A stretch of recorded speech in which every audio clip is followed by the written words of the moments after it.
Well, hello. Good evening. Hello. Hello, all. This is probably the best lighting and the best visual that I've had since I've experimented with trying different locations. I So, don't think it matters because that's not your studio. So I don't think it's worthy of oh, that much okay. mental effort. I still think it looks okay. It's fine. It's not as good as mine. Well, we can't all be fancy like you, Jen. No, we Good cannot all evening, be everybody. fancy. So we have a good show. We are going to be addressing, instead of doing news and news, I'm doing something a little different because we had 3 stories that are basically legal, judicial stories. And it So all comes in like an avalanche of sorts. You know yes, what I mean? yes. But we do have, we have Changemaker, but we also have tonight, instead of a candidate coming on, we're going to do an uplifting labor segment, and we will be having Chris Laursen from the UAW in Iowa regarding the John Deere strike that's currently happening. Extremely So important. that's really cool. Yes. Sophie's scratching at the door. Could you put the banner up, please? Oh, well, Sophie's scratching the door. So I hope you all are doing good this evening. Obviously, it's been a very rough day, of course. Steve Donziger, unfortunately, is reporting to prison, not even jail. Yeah, well, we're going to get into that when we get into the stories. Yes, Could you put the banner up, please? What? Banner? Put the banner? Yes. Okay, I'm going to find your banner. We got to let people know to hit the like button. You want this banner? Is that the banner you want? Okay. That's the one. Clearly, you have not put out any tweeting about, oh, we're going live. Why do you say that? Because there's just not a lot of people. Well, we're a heavily suppressed channel. We're fledgling. So, I wanted to ask you what was going on with that company that we hired to help with that. It doesn't really seem like it's panning out too much as far as Like, I don't know what the barometer, like, I don't know what the measurement. Look, I'm not going to say who it is, but there's nothing completely unique about what they're doing that suggests that, they're really, moving the needle in a direction where, oh my God, we definitely need to have these guys, on the payroll, if you will. I think we could probably find, something better in terms of being able to drive, viewership and things like that. I mean, look, we're doing the best we can. It's pretty clear that, we're stifled. We're very stifled. We're losing subscribers all the time. Fortunately, this is not our, job. So we're not dependent on this. No, but we want to try to get the message out. Well, that's the thing. It's like, the platform is what matters. But so do you want to do the Changemaker, which is plural? Or do you, because we have that. It's actually very relevant. So our changemakers, not just one, but changemakers of the week are members of the Sunrise Movement who are on Capitol Hill right now doing a hunger strike, which is unbelievable because it is serious. Have you spoken to John Paul? I have actually. So for those of you who don't know, I am in the Northeast right now. I actually will be in Washington, D.C. Starting tomorrow evening through Saturday afternoon, and I do plan on going to Capitol Hill, and depending on what they need, if they need water, they're not eating, but they have to have water. You can't live without water. I want to be there in solidarity with what they're doing. This is serious business. Yeah. And what's even more serious is the fact that you have all these things happening right now. You've got the hunger strike. And hats off to them because this is dead serious. So for people who don't know what this is this is a group of 5. I don't know where they're based out of. I'm trying to see do you know where this particular group is? I'm not 100% sure where they are based. But again, these are, obviously climate activists who are supporting a Green New Deal, demanding that the policies that were initially going to be in the reconciliation package are not stripped. Yes. This was something that, look, I didn't want to get into it with Kim Iverson the other day, but she's like, I'll strip out the, environmental stuff. And it's like, look, we cannot strip this stuff out anymore. Right. Something that's what they're fighting for. Yeah. That's what these guys are fighting for is they're demanding that Joe Biden fight for the climate initiatives that are in the reconciliation package and not cave in on those. I'm not exactly sure what that, will look like anyway, once it gets to, like, I don't know what would be satisfactory. I already at this point feel like this bill is so watered down and so lackluster. I mean, it's every time, because they really have no interest in changing anything. But I do appreciate these guys taking a stand on this and putting themselves out there. Santa, it's a little early to be joining, but hey, we've been good boy and girl this year, so hopefully you got some good presents for us. I'm an atheist. Well, actually, I appreciate things pagan, so I don't mind the. I'm an agnostic. That's where I fall. So if that gets me presents from Santa Claus, then I guess I'll have to. No, you got to believe to receive, is what I've been told. So can't go all that far. I do have a fireplace. Well, that's good. So this is a very important story that's happening right now, and of course, it's not getting covered by corporate media. Why the hell would they cover it? Because it would once again put another hole in the Biden administration for showing just how duplicitous and callous they are. Look, I don't know how long these kids are going to hold out for, or how far they're willing to take it. One of the kids apparently has already said that he's facing the bouts of malnourishment. He's he's like, he can't get up, and yeah, that's what happens when you starve yourself. Your body basically saps itself of energy, your muscle fibers deteriorate. It's bad. I 100% believe in the Great Pumpkin. And not only do I believe in the Great Pumpkin, I remember I had a very good friend in law school that every year that was the thing, is we had to watch the Great Pumpkin. What is the Great Pumpkin? What is the Great Pumpkin? Yeah, what am I missing? It's from Charlie Brown. Charlie Brown, and they went out, and Sally and Linus were out there waiting to see the Great Pumpkin. So it didn't happen. That I'm sorry to be the spoiler for everybody who hadn't watched the Trump 24. Yeah, I don't know about that. Yeah, that's not happening. It could happen. Nothing would surprise me anymore. Sorry, nothing. Right. I can't say that. Anything is possible at this point. Jeez. What we can only hope is possible is that we are moving in the right direction in terms of the labor movement, which of course we insist all the time is the only way we're ever going to get out of this predicament that we're in right now. And the talks of inflation are already starting to creep in, and it's pretty clear because I'm seeing it real time. If you go to the supermarket, you will notice when you start buying things that this seems more expensive than usual. Yeah, it is. It is. The whole economy is. I feel like we are an experiment of capitalism that is now imploding. Like, we're so capitalistic that we're like imploding on ourselves. It's not that we don't know what to do. It's that we know. Yeah, we just choose not to.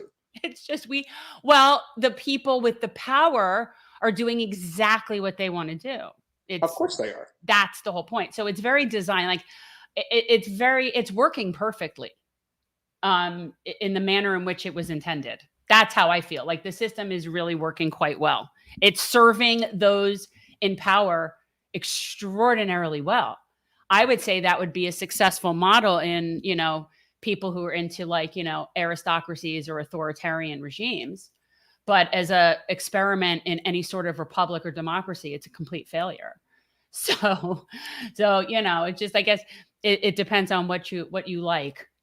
Well, I may knock on wood, I believe that before I venture down to DC tomorrow in the late afternoon, Bernie Sanders will be at a school which shall not be named, since Jen gets so offended by it every time I mention alma mater.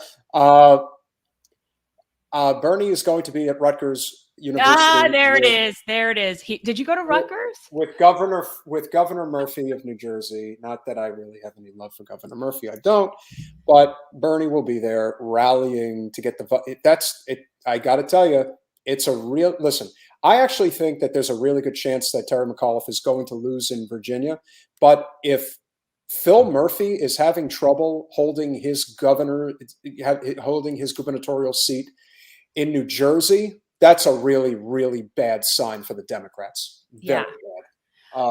So our Really. guest just came backstage. You know what? The next time that you are out of town, we need to do this so you're hosting as well. Like it's frustrating to me that you're like completely like an invalid during this, and I have to do everything. Come And on, it's you're just all like on a you. guest when you shouldn't be.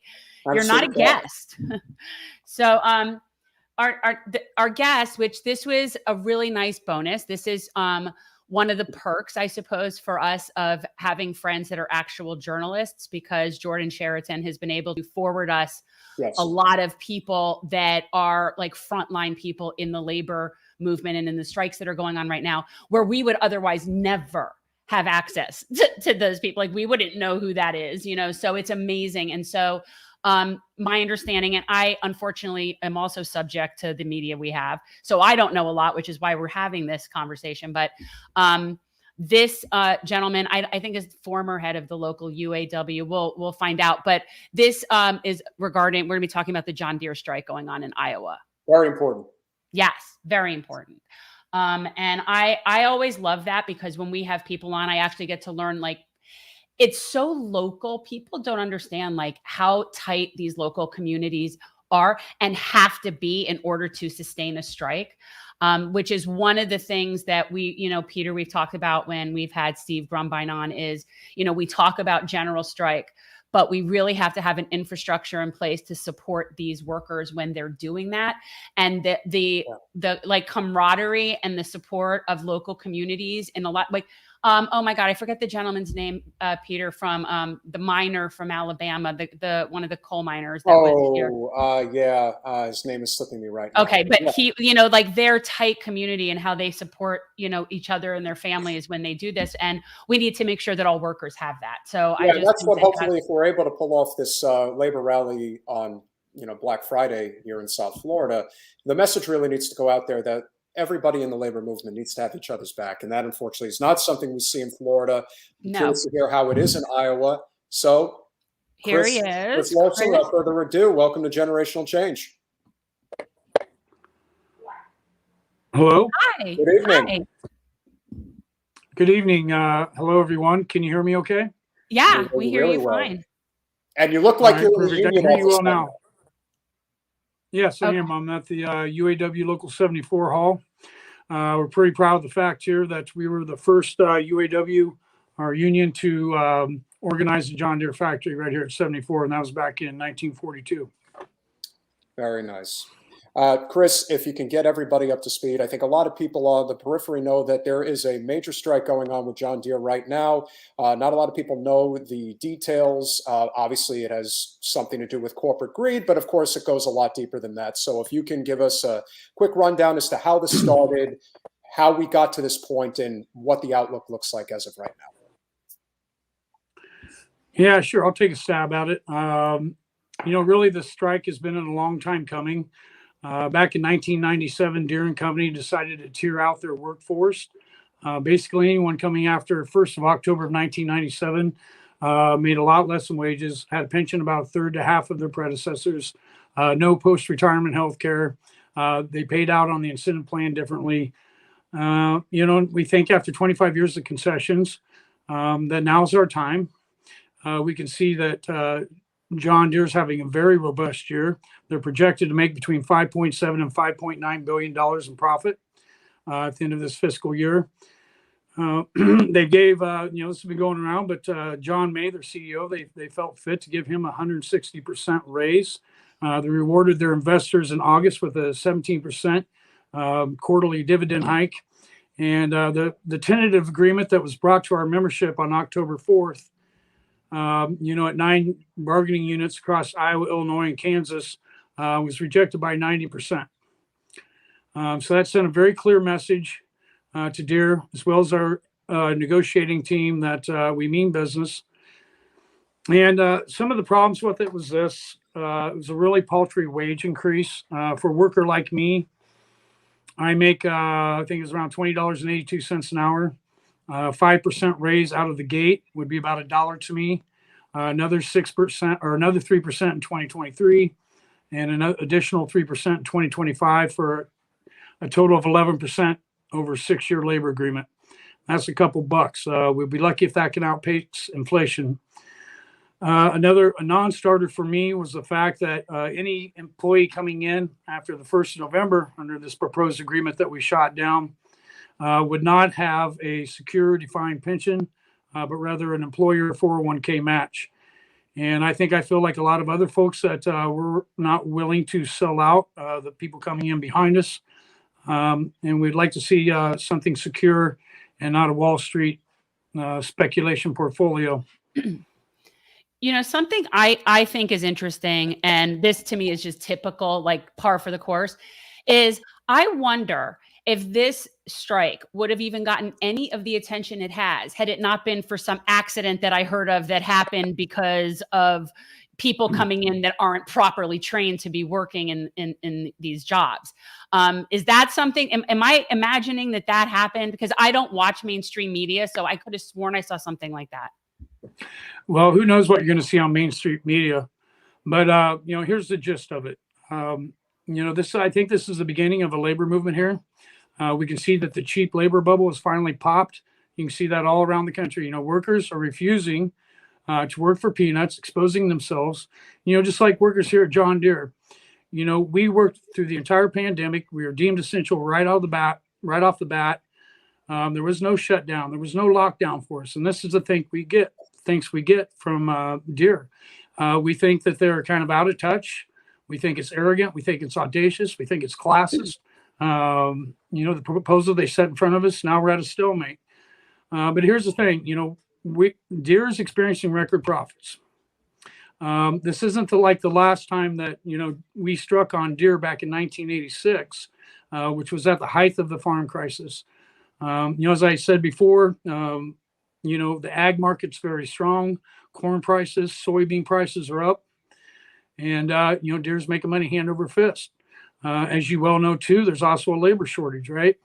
A lot of industries, businesses are struggling to find, the labor that they need to support their business. So, I think that the conditions couldn't have lined up any better for us to make our stand now. You see several strikes happening across the country. I think it's been dubbed Striketober. And, as we're getting so much support from the community, it really shows that they're behind us, and it helps empower us too. I mean, we get donations every day. Yeah. Do you have a website? I'd be happy to put it up. For right now, we have plenty. I would encourage anyone that if they want to help us, if they're near a Deere facility, to come down and join us on the picket line. That's awesome. And you show your support that way. That's great. Okay. Everybody hear that. If you're living in Iowa. Chris, what is the ultimate goal in terms of, if there's like a set amount that you guys are looking for and what ultimately would end this strike? I found it exceptionally humorous as much as I found it exceptionally callous on the part of corporate management at John Deere, that rather than adhere to any demands, they were basically like, we'll just hire a bunch of administrators to get on the tractors and start using them, which I was like, this is going to end in a disaster, which I'm sure it did. It probably didn't last more than a day when they realized, this probably won't work. So what is it that you guys are ultimately looking for? And we all know that from a corporate, especially a company like John Deere, their goal is the bottom line all day, every day. So they'll try to hire cheap labor before they come to the realization that the amount of time it's going to take to basically create a new workforce is not going to be worth it financially, rather than just doing the right thing, which is adhering to the needs of their current employees. That's a great question, Peter, and thank you. Look, they're not capable of doing any production with the salary folks that they have in there. They only have a few. They might be picking some repair parts. But look, they can't run the lasers to cut the steel. They can't run the brake presses to bend the metal. They can't weld them up. They can't assemble them. They can't paint them. They can't pack them out. So really, for them to produce their product and to keep their customers satisfied, and again, I mentioned that, it's pretty hot right now. Farmers are harvesting their crops. They're getting paid, and they want to buy agriculture implements. So the sooner, the Deere can kind of come to terms with that. Look, we want something fair. We want something that's equitable.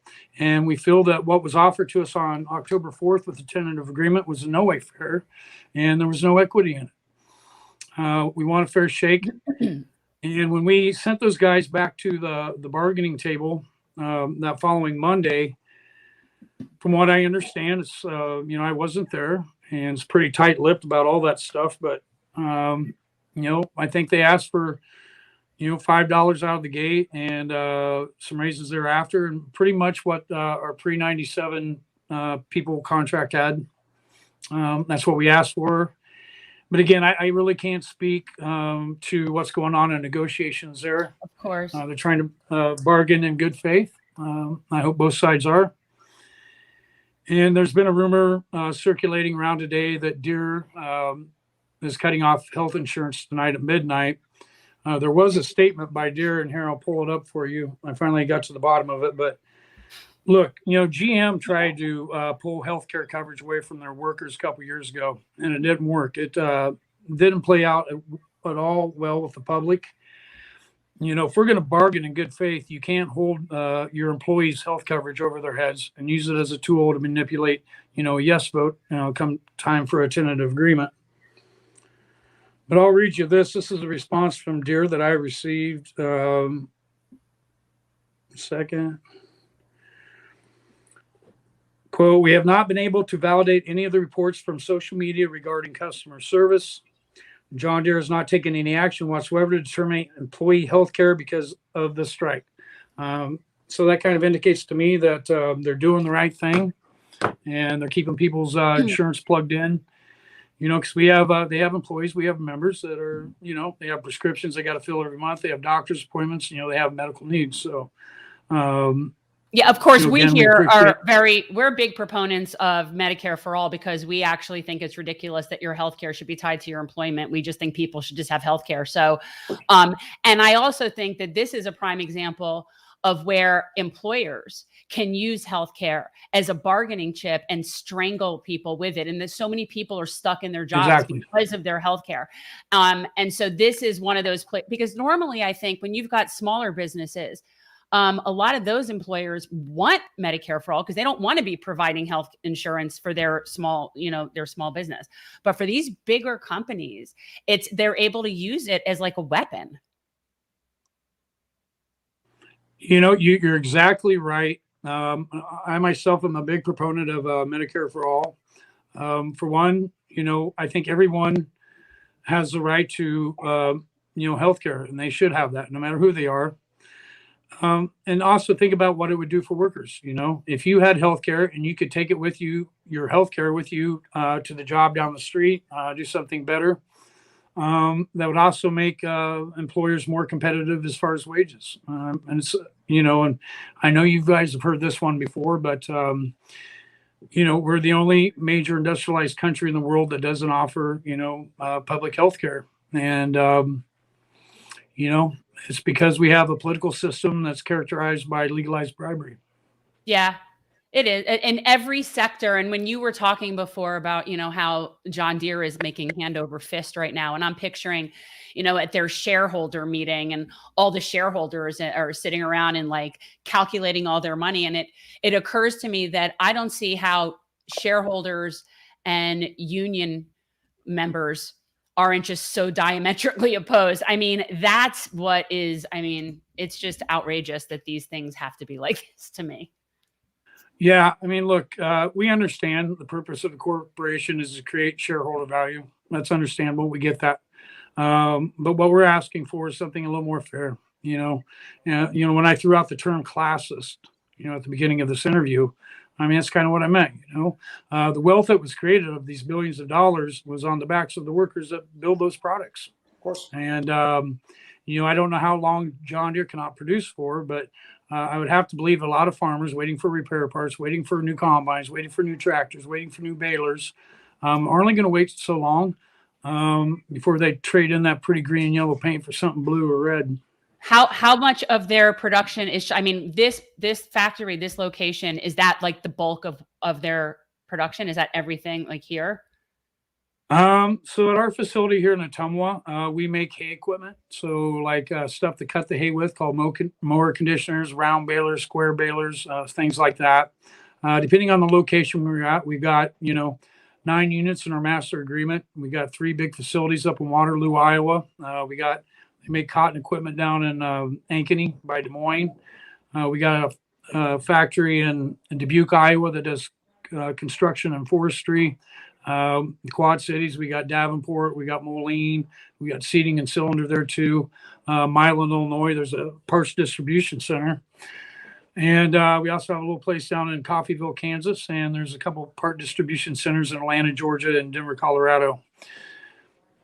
And I don't know if you guys are aware of it today, if you heard about the fatality that happened. Yes. Okay. And we actually there were a couple people in the chat talking about that, and it was sad. I just saw something about that, Peter. I'm not sure if you're familiar. It doesn't appear to be purposeful and related. It appears to be an accident, unless you know otherwise. That's what it appears to be. Yeah, from my understanding, it happened early in the morning hours on a very busy thoroughfare that was poorly lit, that had several street lights out, as I understand, that they've been on the city to replace, make sure everybody's safe. And, I think it's some tragic circumstances that lined up, probably somebody on their way to work, traveling too fast, poorly lit, right. The guy getting off strike duty. And, it's really unfortunate, really tragic.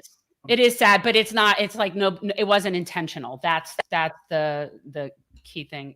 Peter, anything else? On our podcast, we emphasize all the time that the future, the success that we can have in our future it rides almost completely on the labor movement. There are many reasons as to why that is the case. In your local, especially being in Iowa, there are probably just as many Bernie supporters as there are Trump supporters, and they are brothers in arms.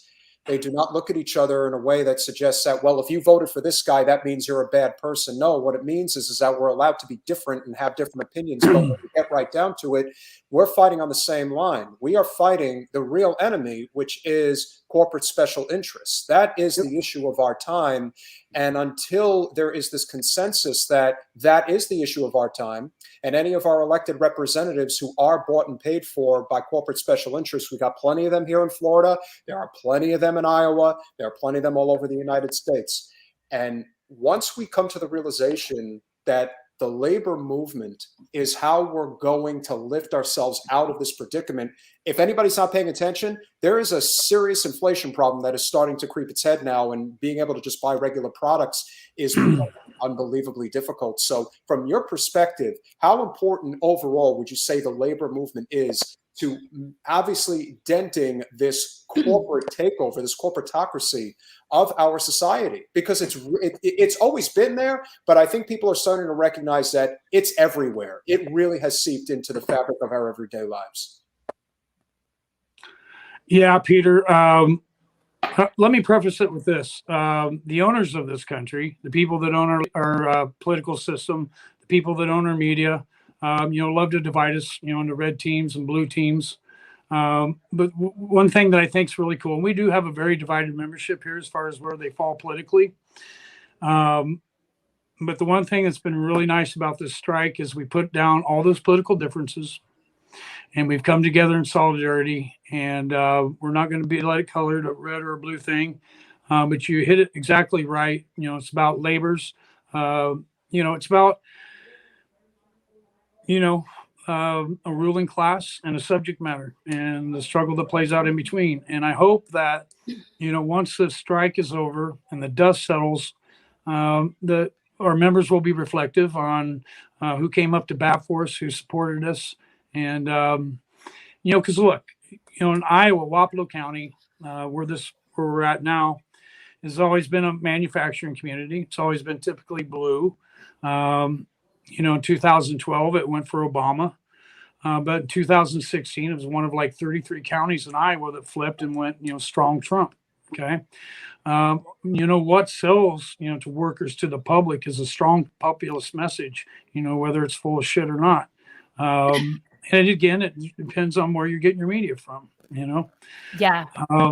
but I do think you're right, Peter. I think that, workers are starting to wake up, and, the show of support that we're getting here from the public, the holiday or solidarity honks, the food that comes in, it really empowers us. And, I think it shows that, people are starting to like, look, these are workers taking a stand, and you see the strikes happening, across the country. And I think it's got named Striketober, something like that. Yeah. But yeah, we hope this will continue. Because as far as like anything progressive politics in the last year and a half, 2 years, we've been beat down pretty hard. Yeah. Well, we are certainly grateful that you came on this evening. Guys, Chris Laursen of UAW Local 74 in Iowa, the John Deere worker strike. Please, in solidarity, if Yes. you are in the Quad Cities, if you are in, if you're in Des Moines, if you are in any area that you have the opportunity to get out to where this strike is happening, please do so. This is immensely important. Again, we cannot emphasize enough, the future is with labor. Yes. Chris, thank you so much for coming on. Thank and you, definitely Chris. keep in touch. Thank you very much for having me on. And we really appreciate you spreading our message, and we appreciate the support. For sure. Happy to do it, brother. Peace out. Have a great evening.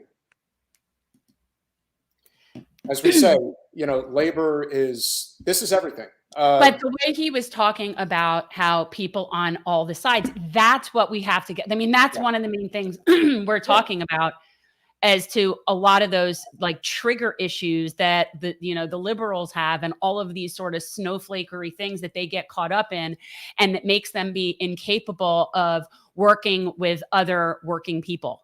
Like they just cannot bring themselves to it. The only other thing, and obviously we had, limited amount of time to speak, but the other thing that I just want to mention to him is that we need more union leaders like you. Oh, that's what we need. We For don't, sure. we have them, and there are some good ones down here, but unfortunately, they're handsome. But we have some bad ones. We do. Well, we have the baddest. We have the baddest one at the top, unfortunately. I wonder how many members of local chapters would like to go on strike, but their fear on two fronts: one, the head of the AFL-CIO, and two, because it is a right to work state, that they don't. But if they had the means to do so, they would do it. And right. But I also think we do need to have an infrastructure in place that to support those things. And I think that's where the whole conversation of mutual aid comes into play. Yeah. And how do we do that? And again, that's another conversation that can happen, assuming we are able to pull off this labor rally that's a month away. Oh, we're working on it. We're working on it. So our main guest tonight is someone that I caught on. I want to say was she on with Jordan? No, I think you said Tim Black, if I remember correctly. Tim Black? I think. I don't know. It was somebody else. And I was just like, oh wait, no, Mike Figueredo of the Humanist Report. Oh, it was Mike. Okay. This is the thing. And I was watching and I said, who is this? I need to talk to her. I just need to talk to her. And after our last experience, for anybody who knows, on a show with any group called Anything Leftists, our last experience was really not so pleasant. But they came on trying to like do a gotcha and mess with us and get their clicks and whatever. They got what they wanted. They got what they wanted. Whatever. And yet no progress was made. So this is Sam. Her name is Samantha Angelique, also known as the Khaleesi from Reset Race. And one of the big issues, or I think the main focus, is about reparations, which everyone knows is an issue for me. So without any further ado, welcome, Sam. You're muted. Hi, Jen. It's funny that you brought that up, because I was watching live that day when it happened, and I was like, oh, me and Jen got to talk. So when Mike hit me up, I was like, oh, I started laughing. So you saw that, and they came on to purposefully mess with me because I had supported Tim Black, and they're like juvenile. It was okay. So the first time I watched it, I was like, oh my God, what happened? What did I miss? And then when I watched it back, I thought it was the most hilarious thing ever. And I felt bad for you the way they came for you, because I was like, I would have did the same thing. Like, you're not going to yell at me on my show. That's what I said. Like, you know, I don't need this. So No. I was laughing because everything you said, I was like, I would have said shit. But here's the thing, and people, they were all coming at me saying, you kicked him off the show because you didn't agree with him. I'm like, no. If you would go back and look at it, if it were there for people to see, the moment when I kicked him off the show was when he did this with his hand at me. Yeah, when I said something to him and he went like that to me. You ask one of my boys what happens if they talk to me that way. And you can't come on people's show just yelling at them. But I don't want to get into them because we did a whole 5-hour video on them. That's on the Reset Race channel. Oh, yeah. Which I will put up. I did a banner. But I want to ask you about, okay, because I know the podcast is Reset Race, but explain to me what the John Brown leftists are in relation. Because I looked it up and it was fascinating. And then I went down this whole You don't know about the history of John Brown? No. I knew the history of John Brown. I'm talking about the John Brown leftists because it's like a gun club when you look up John Brown leftist. I didn't know that it was a gun club. It's a gun club. So the group actually picked themselves to be the John Brown leftists, which was actually kind of a joke play on the group that shall not be named. I figured, which is so freaking funny to me. So it was because it was like, okay, we're going to be John Brown leftists. Like, we're going to get out here and we're really going to be serious about fighting for reparations and fighting for the country and us just being able to move forward together.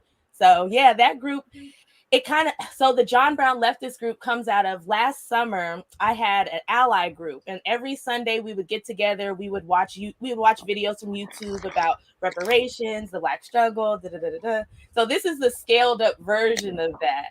So I kind of went around. I talked to people who were actually like Gabriel. He was actually involved in the ADOS reparations movement as an ally. Like, if you were on Twitter and you saw us, like, we were fighting, he was in there fighting with us. Like, he was in the trenches. So it's great to have him and all of the people that joined that show. Like, to be honest, I feel really lucky because those people on that show make me want to keep moving forward because, you know, like, they really care about a better future for Black Americans, like ADOS, U.S. freedmen, however you want to describe us. But is that a rotating group, Sam? Is it a rotating group or is it always the same people? Okay, so it's a rotating group because you understand this. Like, everybody works for free. This is a labor of love. So everybody's invited every week, but if they can't make it, it's no big deal. We just kind of let people work with their own schedules because, again, it's a labor of love. We all work for free. So guys, you should check this out on the Reset Race podcast. It's really good conversations. And I want to get into talking with you about reparations because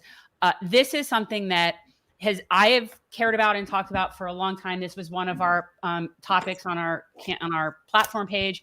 And I really view this as this imperative that has to be addressed before we can advance as a civilization.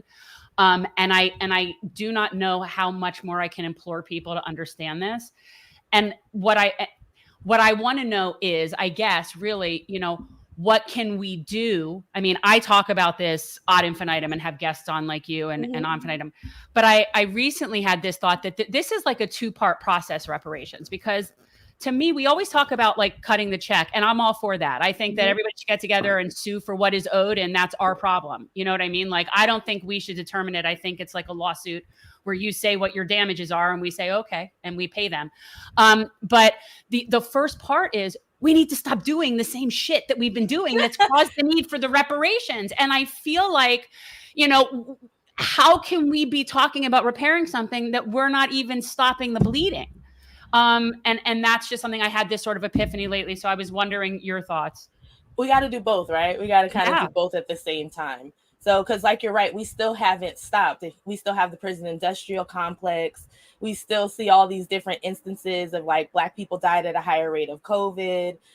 I literally was reading an article today about a woman who they used the wrong number. So they literally cleared out her apartment as if she was like a tenant that they were evicting, but it was supposed to be like the neighbor. And she was like, so they threw out all her stuff and she's like, I'm not going back. So I don't even know if it was just maybe a ploy because they wanted her out. But when I tell you on a daily basis, Black Americans are still dealing with the impacts, it's a lot. But we need people to do both, to be perfectly honest. But I think a lot of it is, I meet a lot of good white people, and the issue is they don't really understand that Black Americans and white Americans live in two different live in two different Americas. Like, even like, I'll listen to MLK's speech, the To America speech, and it rings true to me like he was speaking to me right now, and I saw it yesterday live. So first is everybody needs to understand that these things are happening, and we need people to care about Black Americans outside of when you see our dead bodies on TV. That's one of the main things. So when you start talking about reparations, a lot of people are like, oh, well, slavery was a long time ago. And it's like, well, it's not just for slavery, but let's just say per se it was for slavery. They're like, well, nobody who was alive then is still alive now. But the US government was created, and that structure is still alive. That structure had slaves. That structure allowed slavery to take place. So even if we're not talking about individuals, we are talking about a government that allowed this to take place. And then Thomas Kramer talks about the actual injustices.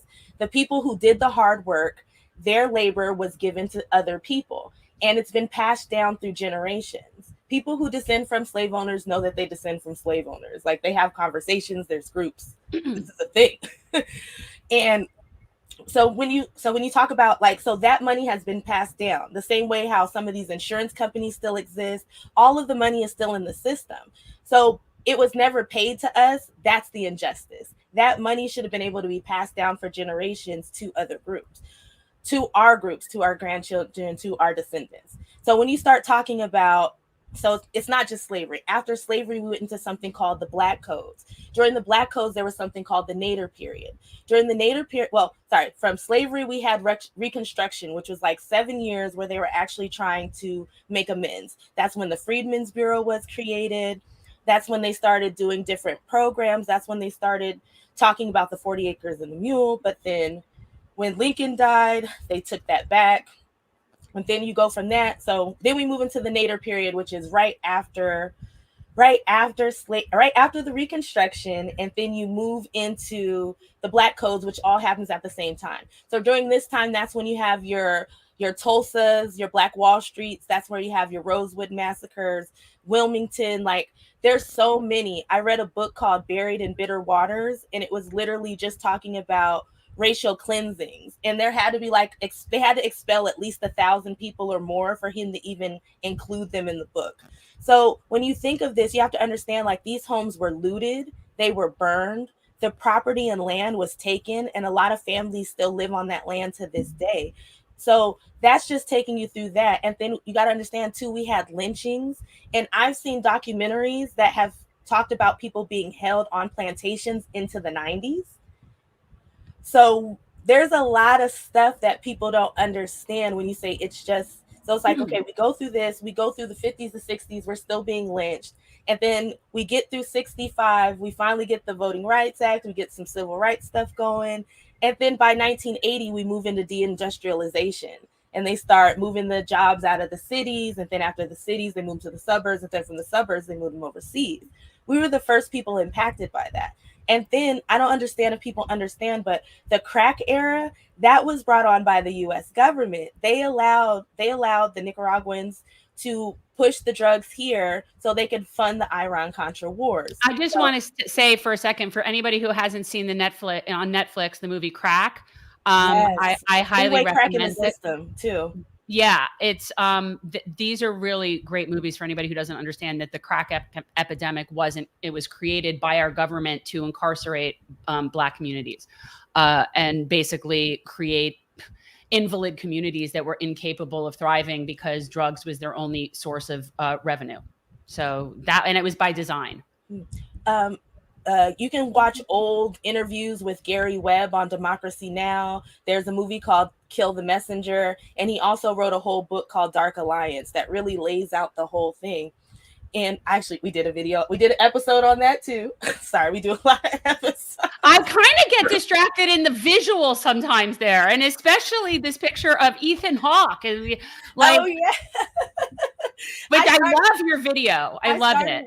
I started watching that show. I'm having thoughts and troubles trying to get through it. I was like, I need a better John Brown show. But okay, I'm gonna get through it. I'm only on episode 3, so I have to get through the rest I'll of have to it on watch. Showtime. I'll have to watch. But I think that though, Sam, I just want to say, I think the bigger argument, and I always say this for people, is it doesn't really matter how long ago this was, right? Like it's still happening, it's current. But the thing is that there's nobody in this country that isn't a beneficiary of that system.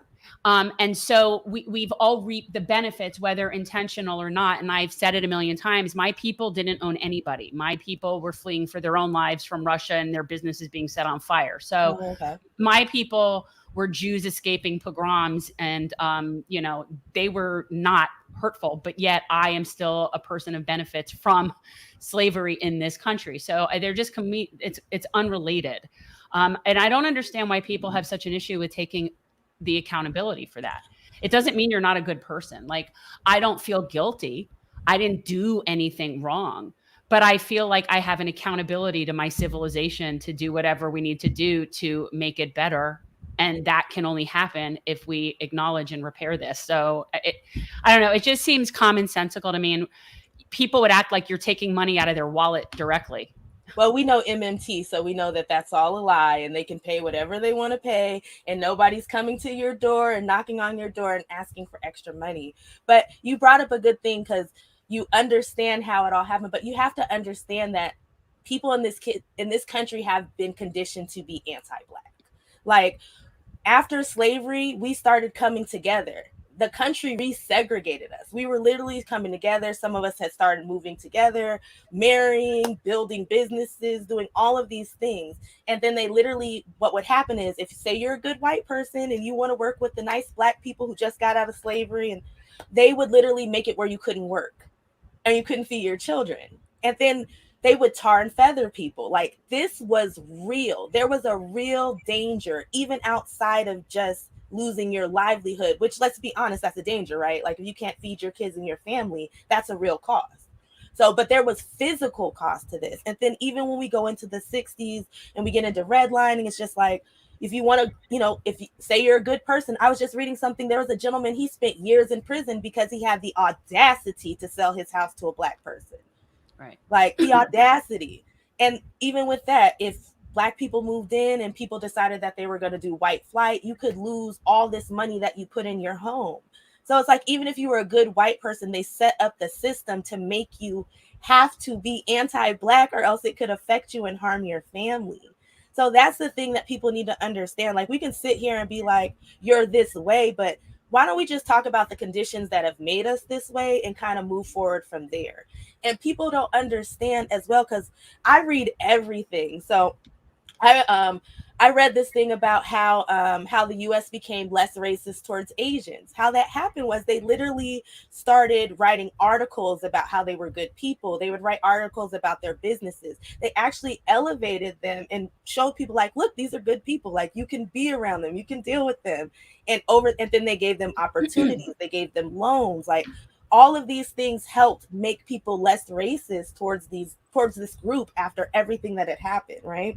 So, but on the other side, we got the opposite. Like, even if you look at old newspaper clippings, you'll see, like, media was in on it, like the scary Black person, the evil Black person, like.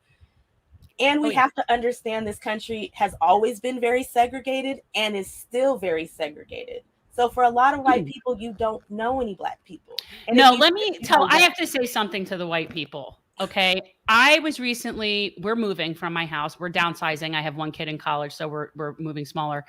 And what I've learned from this most recent batch of looking for houses is white people are so scared. I have never. Okay. So this one, are you familiar with South Florida at all? Yes. I used to live in Miramar, and then I lived in Brickell for a little while. Okay. So you'll understand this. So my son goes to a school in Weston. He's got some learning issues. He needs to be in a very small school, whatever. So I'm not going to move too far from where that is. Mm-hmm. And so I did look at some houses in Weston.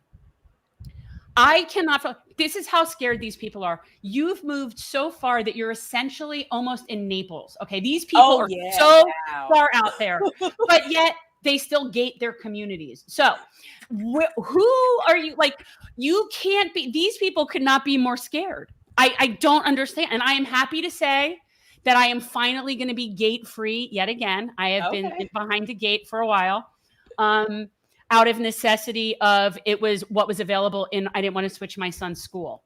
So yeah, no, it was but I haven't liked it. And the only good thing about the gate, Sam, seriously, is it keeps out the Jehovah's Witnesses.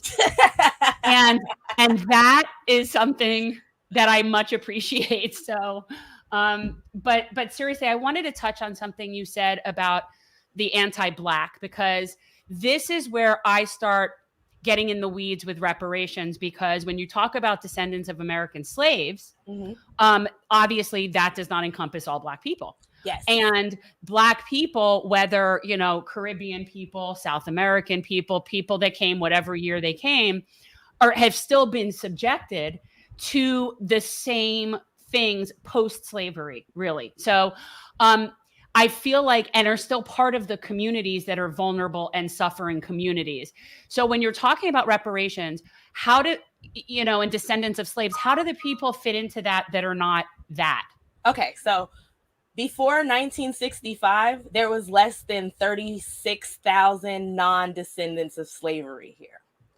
So when you just start talking about that, 1965 is the Immigration Act, right? And then if you actually want to go deeper, most Caribbean people came in the 80s and the Africans came in the 90s. So they literally came after redlining. Right. So for me, my next door neighbors in my house in Watts are from Mexico. They're Mexican. They've been here since the 70s. They've experienced discrimination. They've experienced certain things. Oh, yeah. So why shouldn't they be included in reparations? They came before the other Black groups. They need help. And that's what I try to explain to people. Like, this claim is to a specific set of people. Now, this is where I veer from the normal ADOS group. So the regular ADOS group talks about having a Black agenda as well. And those other groups would be folded into the Black agenda. For us at Reset Race, our interest is an American agenda to fold everybody else into. So our thing is, we would like to be paid reparations first. And when we say reparations first, we'd be happy with the reparations bill being on the left, and the federal jobs guarantee, Medicare for all, the $25 an hour. I would like housing as a human right too. I like to swing for the fences. I like that bill on the right You're side. You're getting greedy. You're wanting housing. I'm beyond greedy. So left and right. So I want the one on the right for everybody. Like, I don't think you should fix my school because I'm Black. I think you should fix my school because I'm an American, and we need to be competitive in the world, and we need to be able to fix the problems that are coming down the pipeline in this country. So that's where I veer a little different. So when you ask me about those groups, I think they should be included in a larger agenda that fixes the whole country. Like, I don't want to just take my money and run off, because I still have to live here. And if the country is falling down around me, I'm not interested in that either. Like, I think that's part of the thing that a lot of socialists and a lot of white leftists worry about. I think they feel like if Black people get their reparations, we're going to run off and leave the fight. But they don't understand, like, we can't. Where are you going now? Like, where are you going? Thank you, Jen. Jen, do you understand that Black people cannot go anywhere in mass? Anywhere. I have to tell you, just like a personal anecdote, when this running for Congress, this campaign, one of the coolest things that came out of it for me is that I actually have a Black friend. And I don't mean a colleague, a coworker, you know what I mean? Like, I mean a friend. And that, and somebody that comes from that whole different America. Mm-hmm. And I have since been able to see that. And that's so funny. You have a me, and she has an Edie. That's my really? Edie is last October is when I met my friend Edie, literally on Twitter, fighting about this stuff, and we've been friends ever since. And she is my first white lady friend, like real. Really? Friend. Like, I come to her house. I spend time with her kids, her husband, like her family. Like, yeah. Yeah, same. And for my friend Mo, I think I'm only the second white lady she's ever like considered a friend. Mm-hmm. But I've seen things now that I can never unsee, and that have changed the perspective entirely. And this concept of racial triage, are you familiar with that concept? A little bit, yeah. Okay, so there's a woman, her name is Dorothy Brown. She wrote a book called The Whiteness of Wealth. which is similar to like the black tax, but it's a little bit, she's a economic law professor. Yeah, The Whiteness of Wealth. It's really good. I tried to get her on the show. She wasn't that interested, but I tried.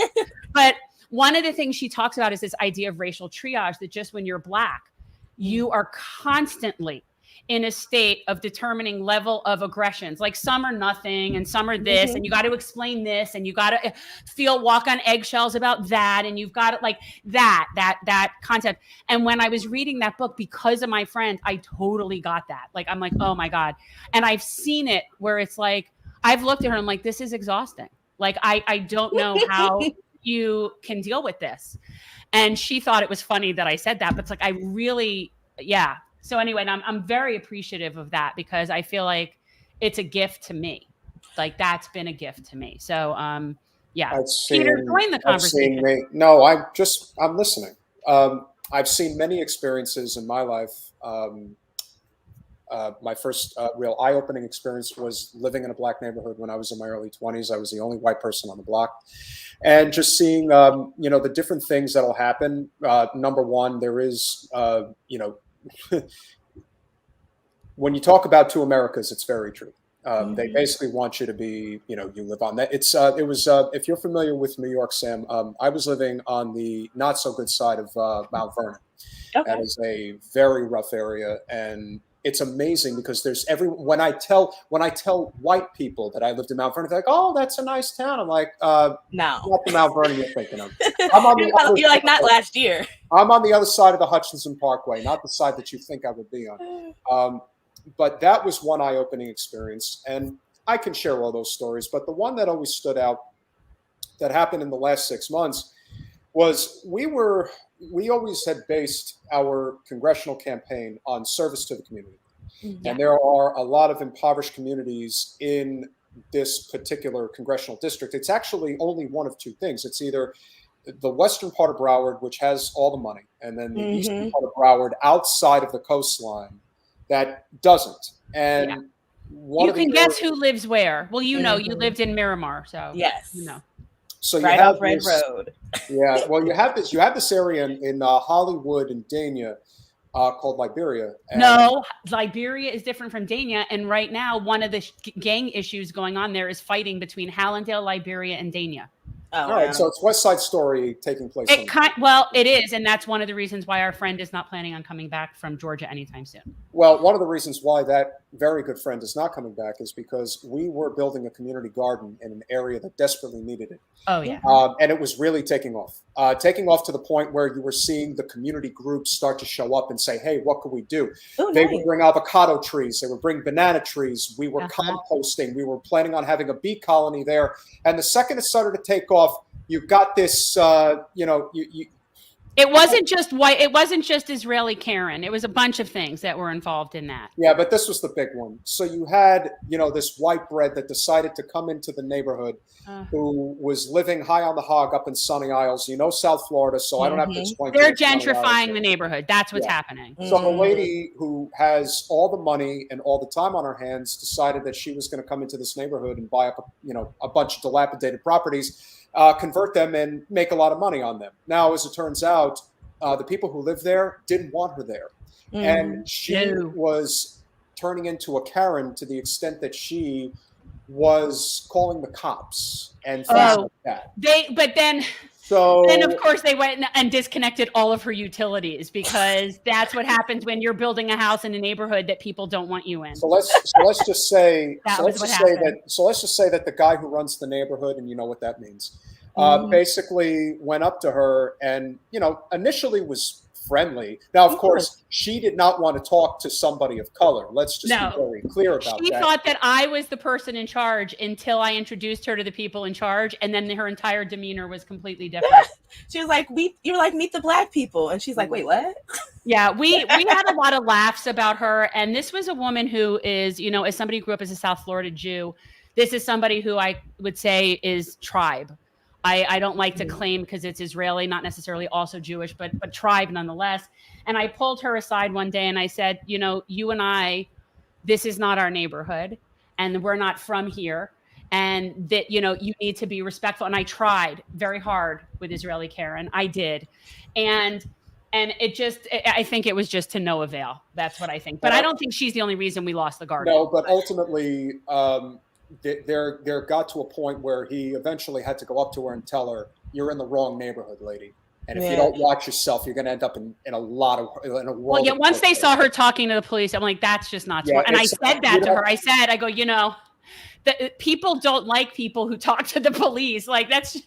Well, so it's kind of like, if you think about it, it's just strictly a colonizer mindset, right? Yeah. So instead of like coming into the neighborhood, you know that you're going to come in, you know that this is like a Black neighborhood or a mixed neighborhood. So instead of actually like talking to the people, ingratiating yourself with people, because contrary to popular belief, like Black people, we like other people. And if you actually talk to us, we tend to be quite friendly because we're like, oh, you actually want to have a conversation. You actually want to know what's going on. Like your interest piques our interest. Normally. Now, I'm not saying that people who've been burned, they may not, but the average Black person, if you're interested, right. So if she would have come in a different way, but just even how she came in like a colonizer. I'm going to take over your neighborhood. I'm going to tell you how it's going to go here. I'm going to call the cops on you. And even the fact that she's willing to call cops on the people in her neighborhood shows that she doesn't understand like the danger of that, right? Like you can call the cops on somebody and they end up dying. And all you wanted them to do was turn down their radio or like go in the house and stop talking so loud outside. Like you didn't want them to die. And I don't think people think about that, but things like that happen. Like in these communities, we have to get back to the good old days of knowing your neighbor and being able to talk to your neighbor and be like, hey, could you do it a little bit less? But again, the crux of the story is the fact that they were in the way of a financial benefit. Yeah, and that's what it is. That's all that it is. No, go ahead. No, sorry. And that's where I want to tie it back to reparations, right? Because this is why Black folks get moved out of their neighborhoods, right? Because we don't have enough money to stop something like that from happening. If Black folks had money, they could have blocked her from coming into their neighborhood in the first place. And they definitely could have blocked her from picking up multiple properties. And that, now I'm going to tie that all back in. And this is why when people say we should do programs, we should fix the Black community, I say no. Because when you fix my Black community, the white people move in and push my Black behind out because I'm still poor. So all that's going to happen is you're going to fix a community that I can't afford to stay in. Because once the taxes start going up, and yes, you can do protections and you can do all of these things, but you start getting into a lot of logistics and we know how that goes. I actually support this. I like a combination of things. I think I have no problem with cash payments. Actually, one of the things in the Whiteness of Wealth that she talks about, and being the fact that she's like an expert in tax law, was really interesting. But doing it through the tax code. I hear white people say this all the time. I'm not necessarily mad at it. No, I'm just saying I didn't know. I had never heard of it. I just recently heard, listen to this book, and I just thought that's really interesting. It is essentially giving money to people if you just have to stop paying your taxes. If you get like a tax, whatever and it is. They can do the tax refund, so like you could get literally like an $80,000 check every year, or whatever it is. And I think, but this needs to be left up to expert people to figure out, and that's what I always say. Like I'm not in a position to figure that out. I think it needs to be figured out by a combination of people. Did you by any chance read Marianne Williamson's platform on reparations? Because it was really good. Like I actually thought it was really smart the way she wrote it. And but basically the gist is it needs to be figured out by Black people. That's what she says, but she kept using that 500 million to 100 million number. Oh, I'm not talking about the number. I'm not talking about no. I'm not talking about the number. I said from the beginning. That was my frustration because she would be like, it's whatever the Black people say, but stop talking about the number. Yeah, no, I wasn't talking about the number. I'm talking about she had like this idea of putting together a council of people. Yes. Of like no less than 30 people made up by academics and people that really know. That's what I'm talking about. Like that's the kind of group that needs to exist, like a commission group that needs to be figuring out the means to do this. But I don't. The number is since when does the person being sued decide what the number is for damages? I don't. This is like you need to have people, but it needs to come from expert people that understand how to actually doing the work. Well, yeah, and how to best do it in a way economically for people to make the biggest difference. Like it has to So be. for me, I like the idea of cash payments as well as land, as well as protections, and then for me, everything else starts to fall on the. And then like I do like the idea of carve outs, right? Like government contracts and stuff like See, that. now just so Mary we Ann can- came on. Oh, sorry. Oh, forgive me, Marianne. No, she's right. Marianne said 500 billion, not million. Jen, Okay. please put the Anything banner over across the 100 bottom. billion would be an Which insult. one? But Marianne, we told you at All that right. conference that 17 trillion was the baseline. So I'm going to be very kind to you on Jen's show because you saw my video and you know how I feel about you. Oh. So let's keep it pushing. But yeah, no. So yeah, like you definitely have. billions. You and I definitely have people where I think you are probably not as fond as some people. I'm not talking about Marianne. No. That I'm friendly with, and it's always eye-opening to hear someone else's perspective on it because it is very easy to get stuck in, like Whiteville. It is, and it's when you're talking about content creators, especially, it is a pretty small group. Sam, Sam, can you talk about what I think is the biggest issue and has always been the biggest issue in the divide is the banks and how they will redline, they'll blockbust, they will, of course, not grant loans in areas that desperately need them, small business investment in particular. That's why, one of the things that we do have, thankfully, in Broward County is we do have a consensus of Black businesses supporting other small Black businesses. Oh, that's awesome. Because I think that that's very necessary. Jen, what was that gentleman's name again that I'm forgetting? Who are we talking about? The gentleman with the dreads. You know who I'm talking about. He does You're going to have to be like more the specific. art. No, he does like the art stuff. Oh, Emmanuel George. Yeah. That's it. Yeah, he's great. And he's. Okay, so you had to say art stuff, then I knew. So he really, really emphasized that. And I thought that in itself is very, very important. But I really do think that the banks, the banking industry, depending on how conspiratorial we want to take this, but I really do think that is the issue of our time. That is really, what I have seen in terms of bank investment. You have to, if you can't see the racism that exists, the systemic racism that does exist in our banking system, you have to literally be deaf, dumb, and blind if you can't see it. But that's what I keep saying. Like, we have to stop the bleeding also. So it's like you can pay reparations out of one hand, but if you're still whipping people with the other hand, then it's still a problem. So these systems have to be dealt with because they're not. I think it's a mixture of things, right? So Mercer Baradaran has written great books about that. She wrote a book called The Color of Wealth. If it's not The Color of Wealth, it's The Color of Money, but I think it's The Color of Wealth. And then she also wrote a book about the banks, Mercer Baradaran. And I feel like it's just, you have to do both. Like the problem is, okay, so I feel like if we do reparations, right? Reparations with that, there should also become reconciliation, right? We have to have truth and reconciliation, right? We have to start having honest conversations about what different systems are being used to hurt Black folks. And we have to start rolling those back. And that's, again, like how you said, we do need a commission. People, I don't know if a lot of people understand, but there was a commission for the Japanese Americans who were interned. They had a commission before they were paid reparations. They didn't just jump out and throw out a figure. Like, they went through and they started calculating some of the harm. And the same thing has to happen over here on this side. And again, like you said, we have to start changing the systems. But with the banks, that could be done through an audit. When Obama came in, he could have audited the banks as part of their, he could have been like, listen, if you're not lending to Black folks, if you're not lending to these other groups, we're not going to give you any more federal money and we're not going to bail you out. He could have, those are things that could be done. But again, it's a will, right? But I feel like we have to get to the will. And like for us, if we get the actual money, like other people of color groups in this country deal with prejudice all the time and they still have money. Japanese people have more money than white people. Chinese people have more money than white people. Indian, Asian people have more money than white people.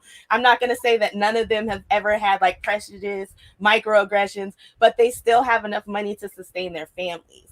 So we would like to see we would like to see better treatment from everybody, but I would like my money so we can go off and build our own communities. And if we don't want to have to deal with the predatory systems, we can deal with each other like other groups do. All other immigrant groups have, because we weren't immigrants, but the other immigrant groups are kind of allowed to go off and build their own thing. And then when they still have it, like if you look like Chinese, like I live in Los Angeles, so, you know, Chinatown, or you go into certain places and they have everything, like the writing, it's their banks, it's their, but it's not like they don't interact with other groups. They just have some nice stuff for themselves too. That's all we want. We want to have something for ourselves that we can build, because we've always been innovators. We've always been like a part of the society and helping it grow forward. And we've always had to do it being handicapped. Like, imagine the things that Black folks could create if we weren't handicapped. Imagine the music, the films, the Sam, I envision Wakanda. Like, I'm in my mind, there is Wakanda, and I'm gonna get there and see it at some point if I'm ever allowed to get in there. But like, I totally envision that, and I like all things tribal, all things indigenous, all continents, all things indigenous. Mm-hmm. Like, I like that art. I like that. Like, that's just, I like that sound. I like drum circles. Like, I just like things indigenous. And I think that, to me, when I see that, I get very hippie with this, but it's like, I look at things that are indigenous and tribal as closer to the center of the earth. Like, I can't explain it. It's a very spiritual thing for me. And so, to me, that's the spirituality of it when I'm looking at any sort of indigenous people. And so that's how I see things like that. But, yeah, I'm kind of weird that way. No, I think it's good, right? Like, culture is a good thing. And it's just, we've never been able to self-actualize, right? Like, we've never had self-determination. Like, even now, like, a lot of times, like, oh, well, your guys' reparation money should go to schools. And it's like, well, we have college degrees, but we have less wealth than white high school dropouts. So we're doing the things, like, people don't understand Black people are more American than anybody. We follow the rule. We try to do stuff the way they tell us to do more than any. Go to school, get degrees, you can be successful. We're like, that's what you say. That's the blueprint. We're going to do it. Highest amount of loans. Black women have the largest amount of student loans, and this is something I learned from that Whiteness of Wealth book. Black adults are more likely to be supporting more family members and adult family members. So there's rules that are made that are detrimental to Black people based on just lifestyle, like just certain cultural norms that are not incorporated. And that's what makes our entire tax code racist, which I did not know. It doesn't surprise me. But yeah. And so, like, that needs to completely be redone. And I think lots of different areas have to be dealt with like that as part of what I see as reparations. Like, there needs to be somebody go into these agencies and like, yeah, this isn't going to work anymore. Whether it's housing or banking or, you know, whatever. Sam, I really want to address what happened, not with FHL, but more or less what kind of led to the whole circumstance, which I think a lot of it just stemmed from the fact that we are very big supporters of Nina Turner. Really believe that she is, in many ways, the leader of the movement. I actually think she is the heir to Bernie's movement. I think that she is the best shot we've got at having a true progressive run for president in 2028, because 2024 is really looking like Ron DeSantis right now. It's not pretty. It's not pretty. My question to you is, why did things get so unbelievably bad? Why was this nihilism that took over, that was this purification?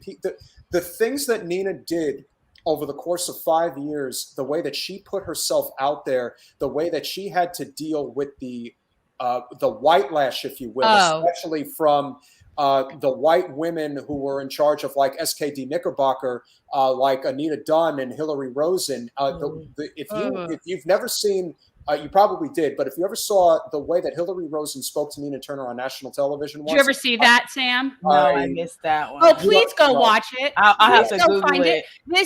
This woman told Nina that she didn't have standing, to quote Dr. King. The white woman told Nina Turner that she didn't have standing. I remember that. No, I remember that. Now I remember it. And I heard it. That I can't understand is how did Nina keep it together? How did she just not even in that moment say, "Girl, you are messing with the wrong person"? I saw, and because I know Nina, like because I know her, I saw her on her face, and it was she composed herself. But I heard that, and I'm like, oh, that's not gonna age well at all. And it was. I have always maintained, and I will maintain this as long as I live.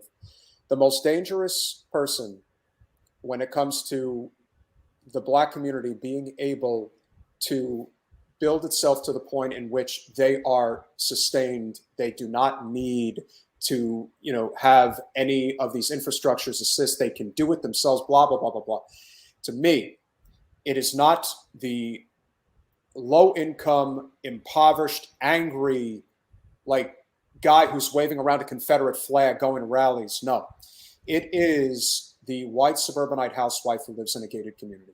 They're very scared. I'm telling you, but they're scared. But they've always been this way. The Daughters of the Confederacy. Everybody read Mothers of Massive Resistance by Elizabeth McCrae, which is they're so scared of they shut down men. The school system for a year. They were like, our kids are not going to school with Negroes. Forget their education. This runs deep for generations. Well, if I you feel bad for them. I do. Well, hold on a minute. You lived in Miramar, so you obviously know, and a lot of people know this, but Parkland is the most affluent suburb outside of Fort Lauderdale. And so listen, it is a tragedy amongst tragedies what happened at Stoneman Douglas. But to pretend like that is the only type of mass shooting that takes place in South Florida is showing just how privileged you are, how much of a bubble you're living in, and how much you don't really want to know what goes on outside the gated communities. That was a huge turning point for me, was Parkland, and how I was able to really see clearly the difference and dichotomy in people's concern about gun control when it's affecting rich white kids in the suburbs with an automatic weapon versus the regular daily gun violence and handguns in Black communities. So it was gross to me. I don't know, what your thoughts were at that time when that was all happening. I know. Well, and it brings us full circle to this idea, but the John Brown leftists, are a gun club, which is hilarious. I did not know this. Yes. And I'm gonna tell the guys and the girls; they're gonna love it. And here's the thing: they're white people, and they support abolition. I love it. Yes. Google them. Yes. Well, that's what I found them. I Googled it from your show and I looked it up and I'm like, wait, no, that can't be them. No, I didn't even know. This is exciting. I'm excited. I don't know much about them, but I know that they're based on they're white people. And so I really do want to get your take, Sam, on what did ultimately happen. And again, it's not just FHL; it's this whole conglomerate, this whole. He wants to know why everybody hates everybody. This nihilistic movement on the left that really just. I can't really speak for it 100%, but I'm a Black American, so I'm always enraged. But you're not paying attention. Like James Baldwin said, to be Black in a state of consciousness is to be in a constant state of rage. So I'm always enraged, but. I think people are just tired and they're giving up, but I blame a lot of the talking heads. So this is the thing, right? I understand that everybody has different jobs, right? I understand media is supposed to be one thing, activists are supposed to be one thing, politicians are supposed to be another. But I think it's gotten to the point that some of us in media have such a big presence, even if you're not going to go become the activist, you can help the people who are becoming activists and bring them on and talk to them and let them teach the other people how to do what you're doing. So let me just break it down. The reason why everybody is angry and giving up is because y'all have been fighting the wrong fight. $15 an hour was not the fight. The federal jobs guarantee is the fight. If you pair the federal jobs guarantee with Medicare for all and reparations, people will run with it, especially if the federal jobs guarantee is $25 an hour. 40% of Black men in Chicago are unemployed.